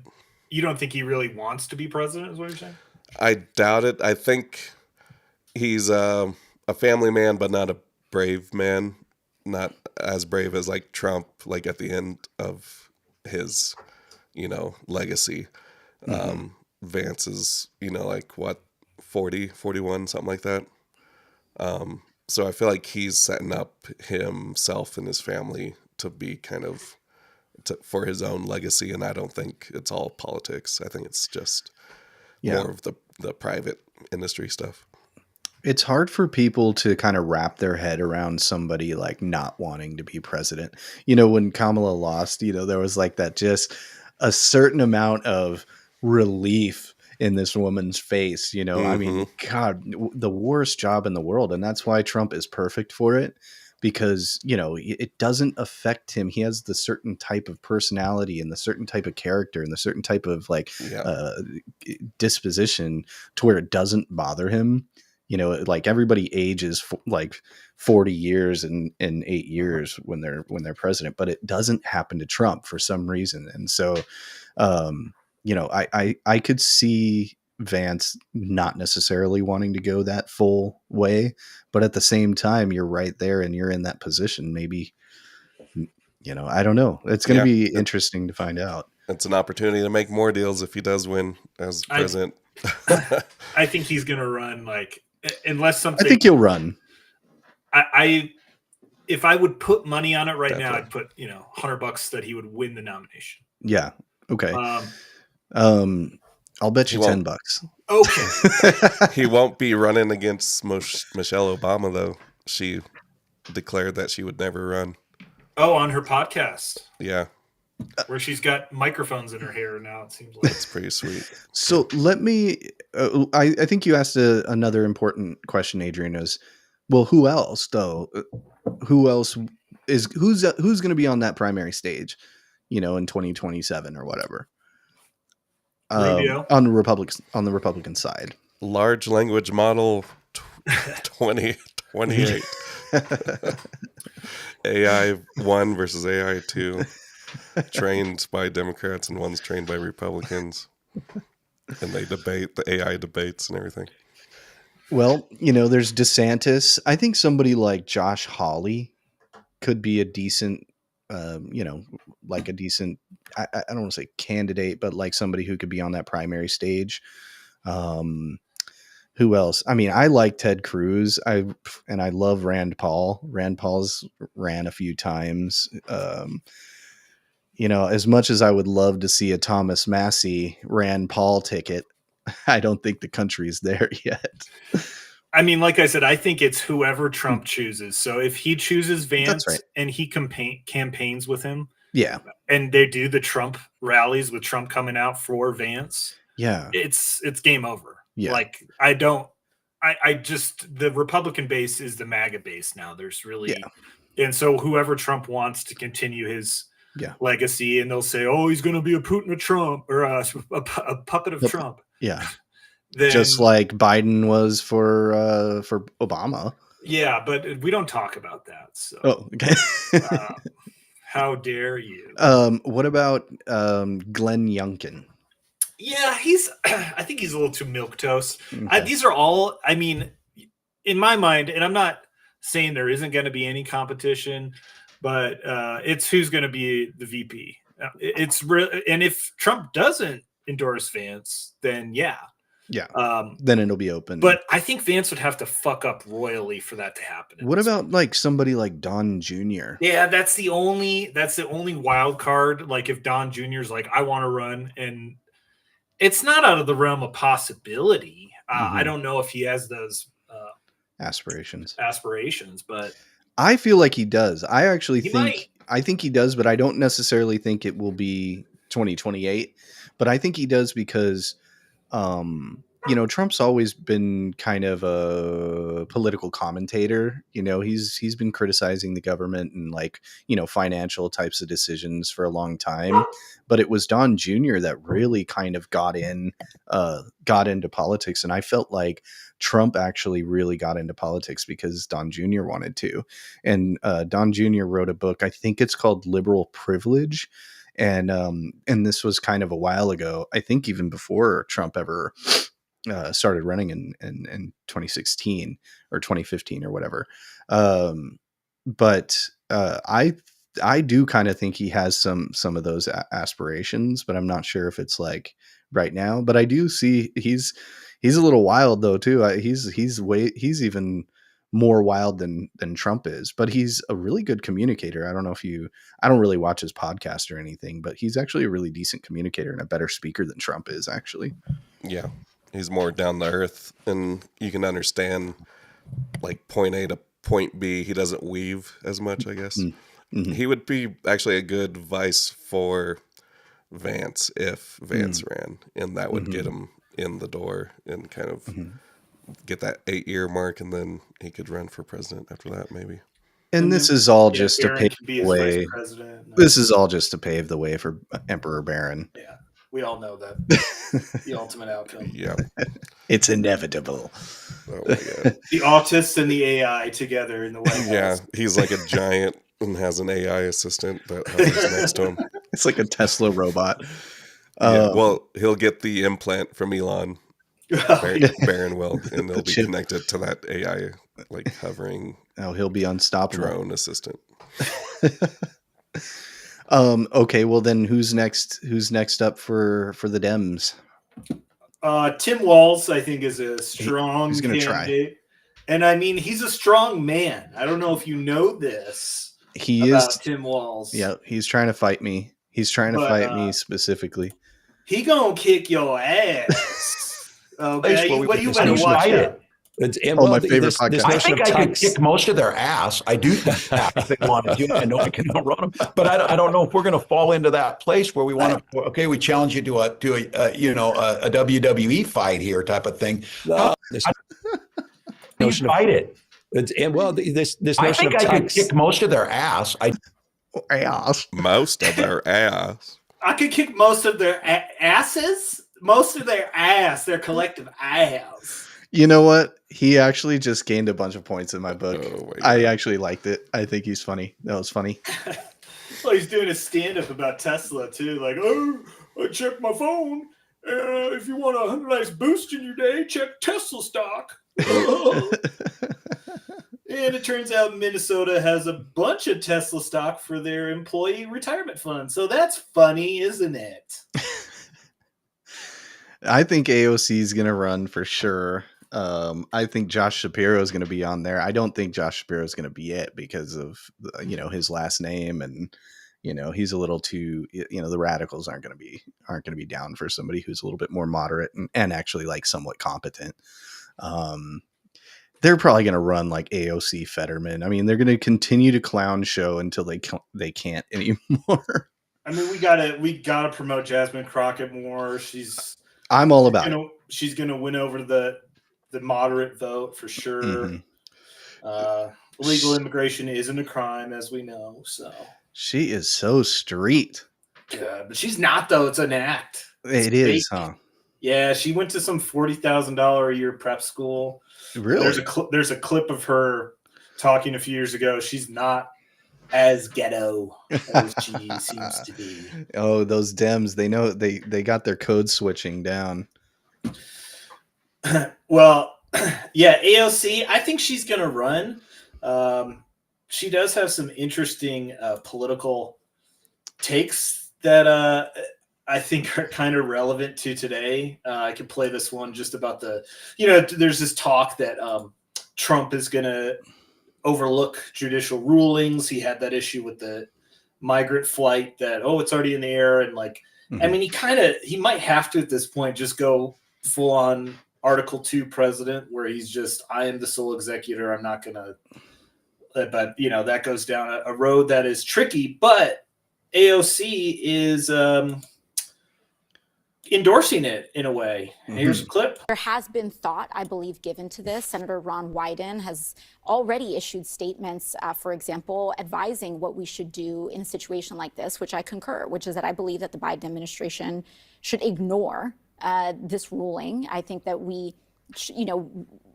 the courts have the legitimacy and they rely on the legitimacy of their rulings. And what they are currently doing is engaged in an unprecedented and dramatic erosion of the legitimacy of the courts. It is the justices themselves, through the deeply partisan and unfounded nature of these rulings, that are undermining their own enforcement. I agree with her. Yeah, sure. I mean, if Trump can't deport a bunch of face tattooed Satan worshipping illegals that are violent criminals, I mean, do we even have a country at this point? I think he should ignore Right. them. Any sort of deportation, like injunctions or whatever. But at the same time, I can't remember who I was talking or who I heard talking. They were saying, maybe Trump should, some of these court orders or these these actions by these activist judges, they actually could end up playing to Trump's. They actually could help Trump in the long term by setting some sort of legal precedent that will actually help Trump deport people in the long run. So maybe it is a good idea to kind of like, all they can really do is kind of like stop him or pause him or stifle him. I don't think they're going to be able to stop him, but it is a huge eye opener, or at least it should be for a lot of people, that it's like, okay, the president can't even deport someone. He can't even deport a criminal. I mean, it's just insanity. And if they keep going down this road, I mean, they're just going to lose forever. Didn't Trump declare like emergency orders and then start to do it? So they have no grounds as a judge to, that's kind of like them saying he can't conduct the military a certain way. It's like there's a certain, line basically for him to be the executive of that emergency or whatever he has to do. Yeah, there was a clip of Tom Homan, somebody saying, I can't remember what this old act, it's like the Alien Enemies Act of 1798 or whatever that Trump is invoking, and they asked Tom Homan about it, and he's like, isn't it a little weird to use this old law? And Homan was like, well, like the Constitution's kind of old, and we still adhere to that, don't we? And it's like, yeah, like just because that's their line of attack on Trump right now is, oh, he's using an old law. Like, okay, just because laws don't like expire like food does in the refrigerator. Yeah, that's just kind of emblematic of how the Democrats view law. Like the Constitution's a living document, and we can restrict your rights here and there. And it's outdated, so it was made for another time. Yeah, they didn't foresee. Yeah, maybe they did. Yeah. Maybe it didn't matter. Yeah, because these are inalienable rights. Yeah. Okay. Well, they didn't give black people the same rights, though, Adrian. Okay, so therefore the whole document needs to just be thrown out. Yeah, exactly. So why do we even have a country anyway? Goodbye. I'm just gonna let in a tren de Aragua here. And I got a doctor's appointment in Canada, if you know what I mean. Yeah, you should. Whoa. I mean, if you believe that, it's freedom, buddy. Freedom. Oh man, yeah. Well, I think that definition of liberty is really, really important. It's something, we just disagree on what freedom is. And freedom for them is, the freedom to kill your own children in the womb and to, shoot up heroin on the street and, be promiscuous, be basically an OnlyFans prostitute. That's freedom to them. Whereas people, genuine God-fearing conservatives and constitutional conservatives think of liberty as more of an obligation, more of a responsibility to duty. And it's there's unalienable rights, but there's also the responsibilities that come along with that. And so, freedom, liberty to a God-fearing constitutional conservative is really just, the freedom to do what you ought to do, and not the freedom to just, be a degenerate.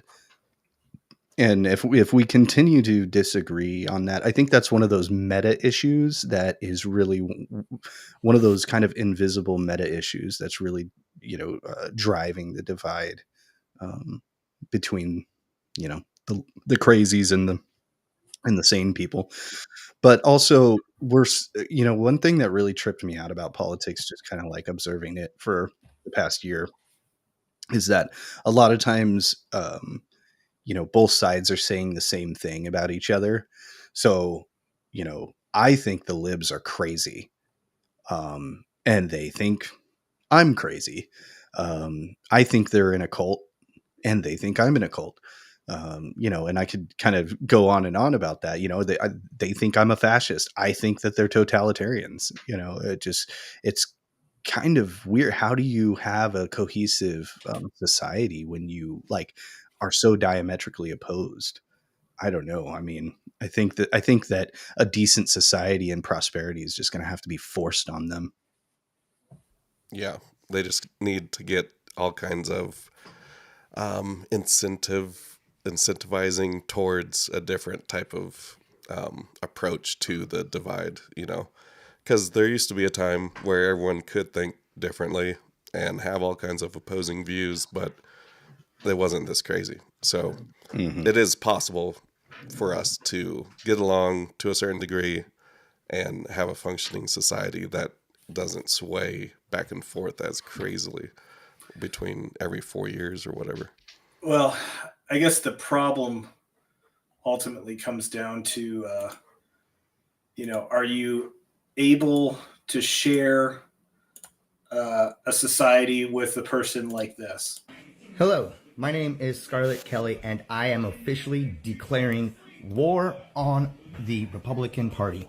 If you are a Republican on TikTok and you want to interact with me, you deserve to die. You deserve to be shot. You deserve whatever suffering could possibly come to you.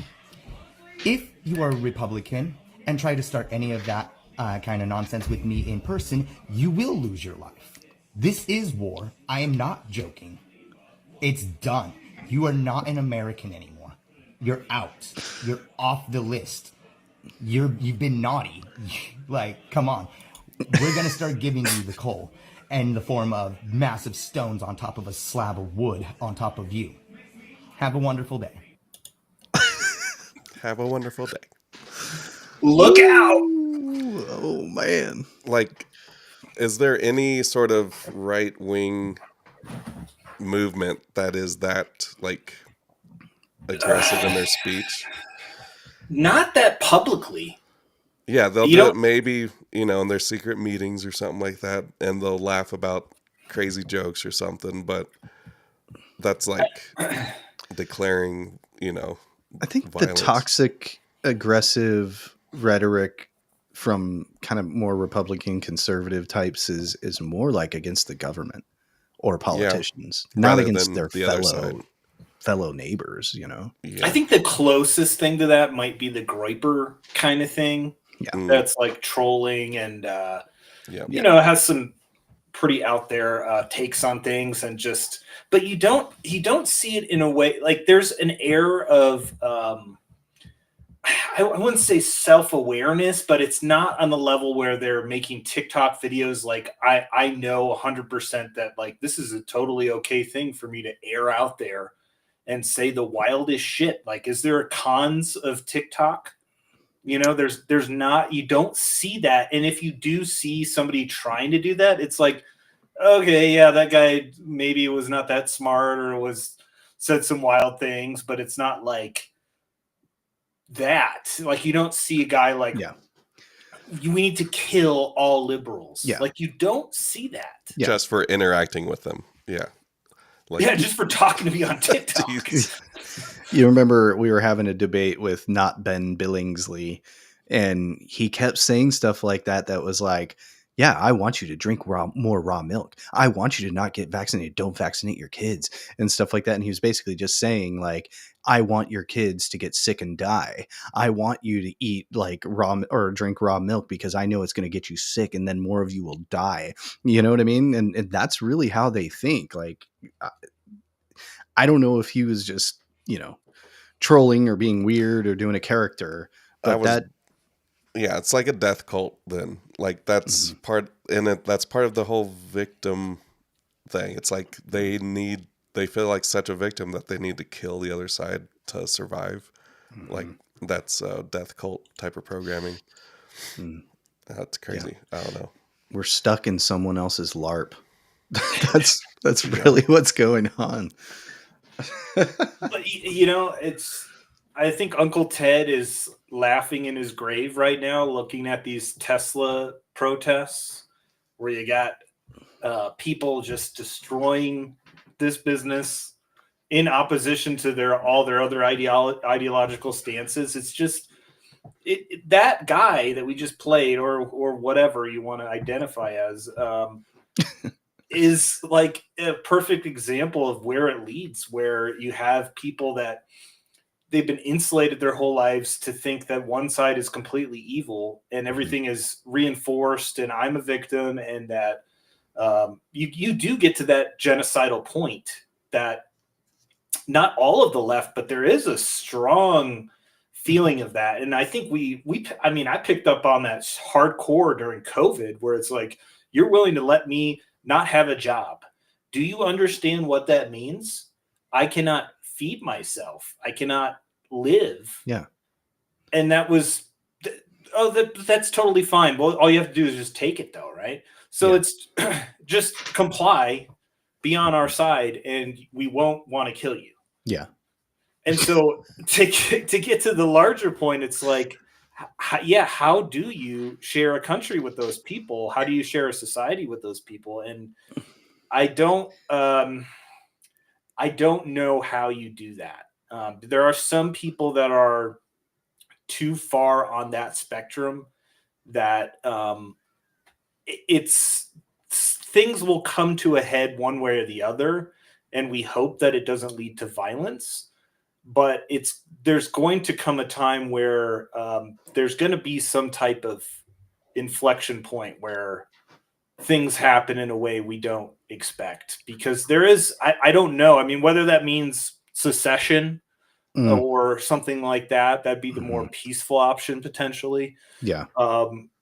Or just less, I don't know, more localized communities, but it's hard to know how do you have a democratic society with people who want you dead. You know? Like that's the big problem.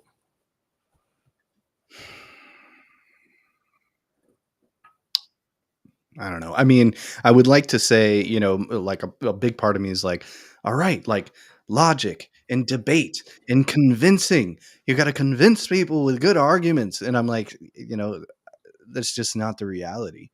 How do you convince somebody who doesn't even understand or respect logic? I mean, I don't know. I was hoping that they would maybe learn their lesson and kind of like moderate, but it's looking like we're going to be dealing with these guys for a long time. Them. Yeah. Well, there could be a long-term approach of reprogramming through media as the mainstream media dies. Well, that's what broke them in the first place, really, right? Yeah. It's pretty much the ultimate weapon to program the mind. That is I feel like that's the only way, like if we had to pin it, like or really pinpoint of how we got here with them, with thems, it really is just the media. The media is the propaganda, the establishment corporate media with their, liberal economic empire talking points and narratives that really manipulated their minds so much to a point of, hating their neighbors. Well, I would say more so than the media is academia, which you could probably put within the same sphere in some way. It's just through a different. That's a medium. It's a medium of sorts. Yeah.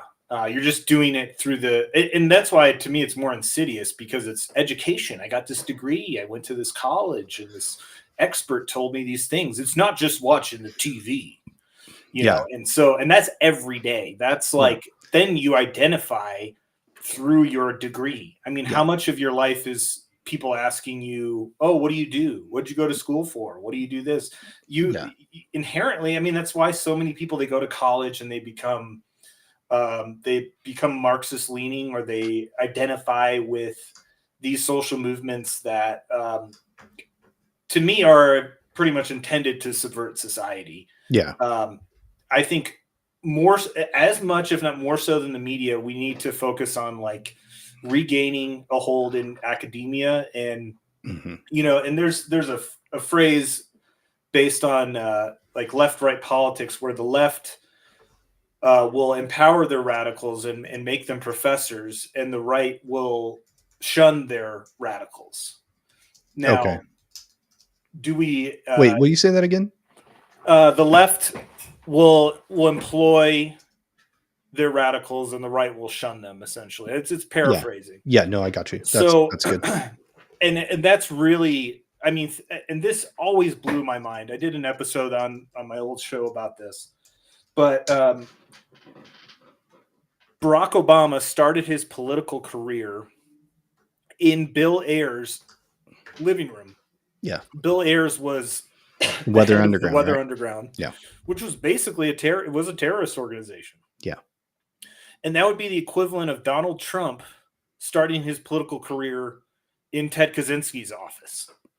And that never happens. And obviously I'm not condoning the Unabomber and sending bombs and whatnot, but at the same time, it's just to show you both of those individuals sent bombs, and the left was able to start a political career that ended up in the presidency, versus you don't have that at all. That's festering at the academic level. It's within law firms. It's within all elements of society. That it's been a long play by left-wing institutions, and the right just needs to embrace putting people in those positions more, and not necessarily shunning every person that's leaning to one way or the other. And you don't want to go down the road of, you know, hiring the worst people, obviously. But what I'm saying is, like, you can't, the right gatekeeps its base a lot more than the left does, clearly, because why do you have all these communist, borderline, you know, revolutionary groups festering when you don't have that on the right whatsoever? And that is a tactic that I think needs to be looked at.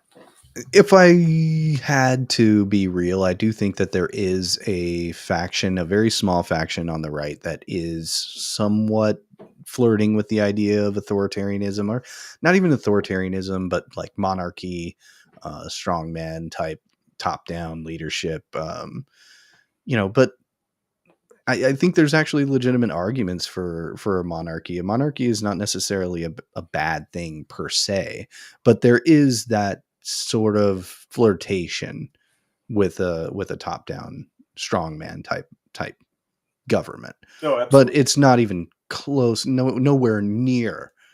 So that's why it's almost not even, that's why I think a lot of people don't even bring it up, because it's nowhere near the percentage of people on the left that flirt with actual full-on communism.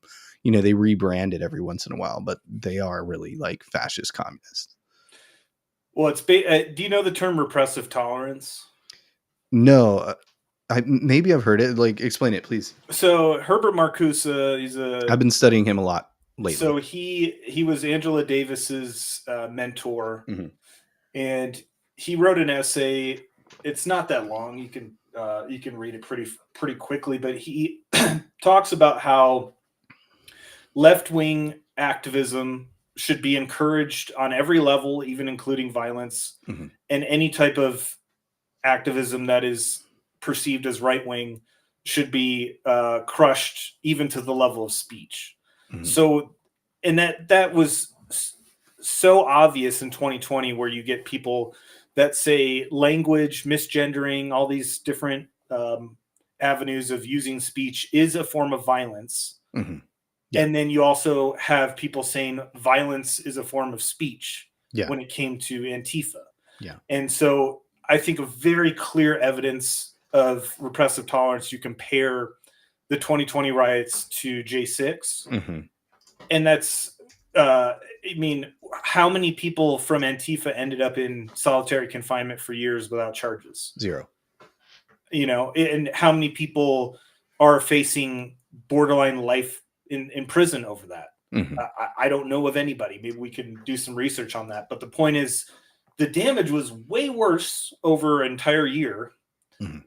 Kamala Harris posted to donate to the bail out the rioters. Yeah. And so you don't have like the what is it? There's a double standard, or Yeah, there's a clear what is the I'm trying to think of it now. It's basically the whatever the paradigm that we're in is so skewed one way, and it's the Overton window. Yeah, the Overton window, exactly. Mhm. That is leaning so far one way that anything that resembles even a fraction of the left is viewed as the worst thing ever, Yeah. or at least what they do in the streets. Yeah. And so when you see, I mean, Jimmy Kimmel making a joke about, yeah, don't ever do that, haha, but do it. Yeah. That's just that he's able to keep his job, and there's no outrage over it because it's just, oh yeah, I mean, that's the left, they're violent. Yeah. You know, just Well, another day. They're experts at pushing left and normalizing, pushing left and normalizing, pushing left and normalizing. And then you find yourself in a point where any sort of rational thought that is kind of pushing back, even like people like Jimmy Dore. Jimmy Dore is not a right winger in any way whatsoever, but he's pretty much a right winger at this point because they push that Overton window so far, and they do it on purpose. People like Herbert Makuza.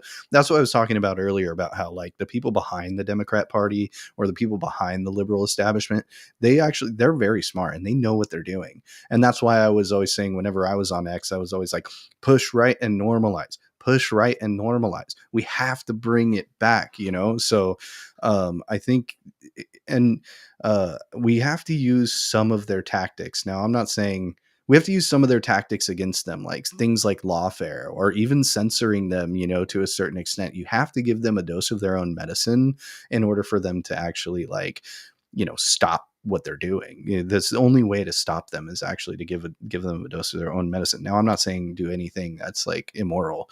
You know, I'm totally against any sort of like rioting. I'm not even a big protester. I'm not even like for the idea of protesting. I think I'm way more interested in the idea of debate and like disseminating information and just being a voice. But you know, but we have to give them a dose of their own medicine and then push right and normalize.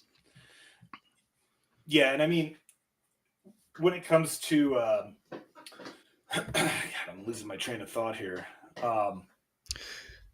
Well, I was going to link that into Department of Education. If you think of what you were saying, feel free to chime in, or if you think of it, feel free to chime in. But I was going to say, you know, you said, well, because I said, I think it's like the propaganda in the media that really just scrambled everybody's brains. And then Trump came along and then broke their brains in two. But you rightly said that the education and the academia is a big part of that as well. And that really links into, you know, Trump like kind of attacking the Department of Education. And what's really like interesting to me about that is that the low information, non-nuanced type of views that most liberals have.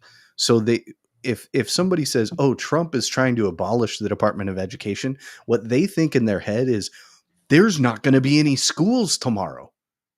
And it's like, no, there's just, do you even know what the Department of Education even does? Like it has like 40,000 employees. It's a bloated bureaucracy that doesn't actually help anybody or do anything for anybody except for like, basically it's a giant circle jerk in Washington. And it's a waste of our taxpayer money with no results. You know, so, you know, our education has probably never been worse. And they're all worried that like, oh my God, if you get rid of the Department of Education, everybody's going to be an idiot. They're going to be all dumb. They're all going to like start believing in God again. And they're all going to be anti-vax. And they're all going to think that the earth is flat. And it's like, dude, can you guys not understand that actually there still will be schools? He's not abolishing like the actual schools. They think that Trump is going to come in with a bulldozer and actually demolish each physical school in the entire. And I'm like, can we, I just want people to just be a little bit more nuanced, a little bit more inquisitive, and a little bit more mature than constantly catastrophizing. Well, it reminds me of people have posted like a video of somebody saying something incredibly like crazy or stupid, and then with the caption like, "This is why we need the Department of Education," and people rightfully respond like, "Do you not understand the irony in that statement? Because do you not think that they've been in charge of the education system for the last 40 years? What are you even trying to argue here?" Well, and really what they try to teach in the education system is that appealing to authority is the best track for knowledge. So, which is a giant, logical fallacy, as you guys know. And I think it's one of the worst ones. It's really just listen to authority, trust the experts, don't do any of your own thinking. Whenever somebody says, well, the science says, it's like, okay, you obviously, every single time you say that, you're appealing to authority. And when you're doing that, you're actually making a logical fallacy that is actually not a sound way of coming to actual knowledge. And all you're doing is just bullying somebody else. And so academia has done that. They do that in school. They say, trust the experts, trust your teacher, trust your authority. Don't trust your parents, though, or anything like that when they tell you that God exists and there's only two genders. But, and so it trains people, it normalizes that. And so this education thing, I'm really hoping that it goes through. I'm just going to read it real quick just for the information. I grokked it. On March 20th, 2025, President Donald Trump signed an executive order aimed at dismantling the U.S. Department of Education. The order directs Education Secretary Linda McMahon to take all necessary steps to facilitate the closure of the Department of Education and return authority over education to the states and local communities while ensuring the effective and uninterrupted delivery of services, programs, and benefits on which Americans rely. This move fulfills a key campaign promise to shrink federal oversight of education and shift control back to the state. I mean, who could be against that? I mean, why don't the liberals understand federalism? They don't want to, they'll understand it when they need to. And when they don't want to understand it, they'll pretend they don't understand it.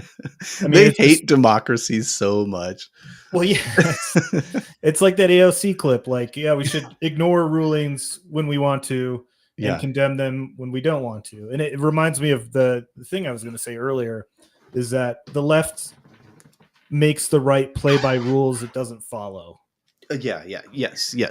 So that's what we're dealing with all these issues. Like, just name the issue. And so the right just needs to understand that you're not playing on an even playing field, and you have to do what needs to be done to gain power. You can't just be like, oh, well, that might be hypocritical according to this, or like, we can't do that. And unfortunately, you have to. The game is going to be played, and if one team doesn't give a shit about any of the rules, then you have to understand what's necessary for the bigger picture. Yeah. Silas, I'm curious what you think about the education. Do you agree with what I'm saying? And just because I know, you went through, growing up in a cult and stuff like that, like, what did you see? What were some of the tactics? Did they do the appealing to authority type of normalization? Yeah, it's like they actually had their own education system within the religious structure. So it's like you are being educated through them and their media while also being encouraged not to trust like certain information you're getting from the like public system. Mm-hmm. So it was kind of, I'm getting it both ways when I'm growing up from the public education system and, Jehovah's Witnesses and their education system. But, it's like, if you really are just honest with yourself and can learn to have critical thinking, I guess is the best way to put it, then you can start to see through it pretty fast. And that's, what you see on the larger scale. So I think it's a good move overall to break it down and dismantle the bureaucracy of the Department of Education and kind of decentralize it, basically, which seems to be the process on a lot of these agencies, is to start to diminish them at the very least, and spread out the power, and that was getting so corrupt, basically. Controlling information seems to be one of the most devious types of satanic, things that happens in this world. That's why they feel the need to control the story and the the way you're looking at the story. Like they view that as very important, and there's a reason behind that, like metaphysical and just actual just a tactic for the physical world too. Well, to play devil's advocate for a second with this issue, because I support getting rid of the Department of Education, but at the same time, I do have concerns in the sense that you look at some of these crazy blue states. Will they just double down more so, or does it not even does that not play into the fact that they'll just have more control over propagandizing and indoctrination, where California or Colorado or any of these other blue states would maybe not benefit from that? Well, it at least provides a mechanism, or it's kind of like returning Roe v. Wade back to the states. It actually provides a mechanism for the people to actually, live out the democratic, or let the democratic process play out. And so people can actually, because there is a lot of top-down dictates that do come from the Department of Education and a lot of these federal agencies that shouldn't even exist. I think it's totally unconstitutional in the first place. So from that standpoint, I think that it's just completely ridiculous and needs to be abolished completely, and we need to salt the earth and never do it again. But I hear what you're saying, because yes, these blue states, but they're already doing it though too. They're already going crazy and transing the kids and grooming kids and stuff like that, and forcing all these vaccines on them. And it's the Department of Education at the top that's kind of like allowing them to do that. That's kind of my view. I don't know if I'm right or not, but. And Adrian, the goal, as far as Trump is concerned, is to return choice back to parents. So there'll be kind of tax credits and other ways to incentivize private schooling systems to do better and be an alternative, besides the public system that's state driven. So well, I think it'll just kind of disperse that power. The state will probably double down like you're thinking, but then that will open up opportunities for private schools to start to flourish. No, and that's a good point, because I guess it ultimately depends how those funds are dispersed and that they use. Obviously, the states will have more funding to do that, but if there's, like you're saying, tax incentives for like homeschooling, which or I know vouchers, they've talked about. So if it allows for more choice and maybe homeschoolers get an actual tax break because it's a legitimate form of education in most cases. Then I think the benefit could still bleed down to blue states. So it was a thought I had, because we look at some of the states that we're in and it's like, oh, do you want to give them more power? But I guess it depends how that process plays out. I was gonna say as well, oh shit, I lost it. Something about decentralizing the system. Oh, I was gonna say, duh, you guys. The first thing that a fascist does is return choice back to the people, and abolishes federal bureaucracy. Decentralizing the power, like this will show them. This will give me full control. Oh, well, I was going to say, I'm actually borderline sympathetic to the idea of infiltration and wielding that power. So I would have been okay with if Trump was going to go in there and just reform the thing and infiltrate it and, use the Department of Education for our own ends, but I'm more inclined to say, just get rid of it. Yeah, But, because you know, it could get re-infiltrated, and it's just a huge weapon that needs to be dismantled, basically. Disarmed. Yeah. Yeah. Yeah. No, I agree. And I don't understand how anybody could. I mean, it really just comes down to that. That's the only way they can control the liberal mind is by saying Trump is destroying education in this country. And it's like, no, he's attacking a federal bureaucracy, a giant circle jerk of fraud and laziness and waste. And I mean, I just can't understand for the life of me. Even if I was a liberal, I would be like, no, I think that even if I was a liberal, which I kind of am actually in a lot of ways, I still think that federalism, how did the liberals like kind of erased federalism from their value system? That's kind of a broader version of democracy. They love democracy so much. And that's, you know, if you don't like that in that state, then move to another state. But they can't allow that to happen because they have to control you too. They can't just allow you to have your own state and run it your own way. And it makes sense in their worldview because they're thinking, okay, well, if we just allow you guys to do your own thing, you're not going to vaccinate your kids. And if you don't vaccinate your kids, then measles won't be eradicated. And you're going to spread measles to other people because you're going to travel to our states and you're going to spread diseases and try to murder us through this. So that's kind of their catastrophizing. And it kind of makes sense, you know? I mean, if the vaccines really did work, and they really were eradicating diseases and it was actually endangering them, that makes sense for them to say, hey, no, you guys actually have to vaccinate your kids too. But we don't have to hash that whole thing because you guys know how I feel about vaccines. Oh yeah, I've got some clips, but we can save it. Yeah. Always got a vaccine clip.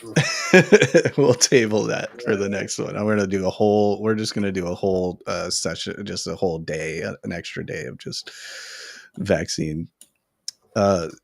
So how are you guys feeling? You ready to call it? Yeah, I'll probably have to wrap it up soon. Yeah, I gotta make some dinner here. Din. Yeah, I'm getting hungry too. Okay. Well, play us out, Adrian.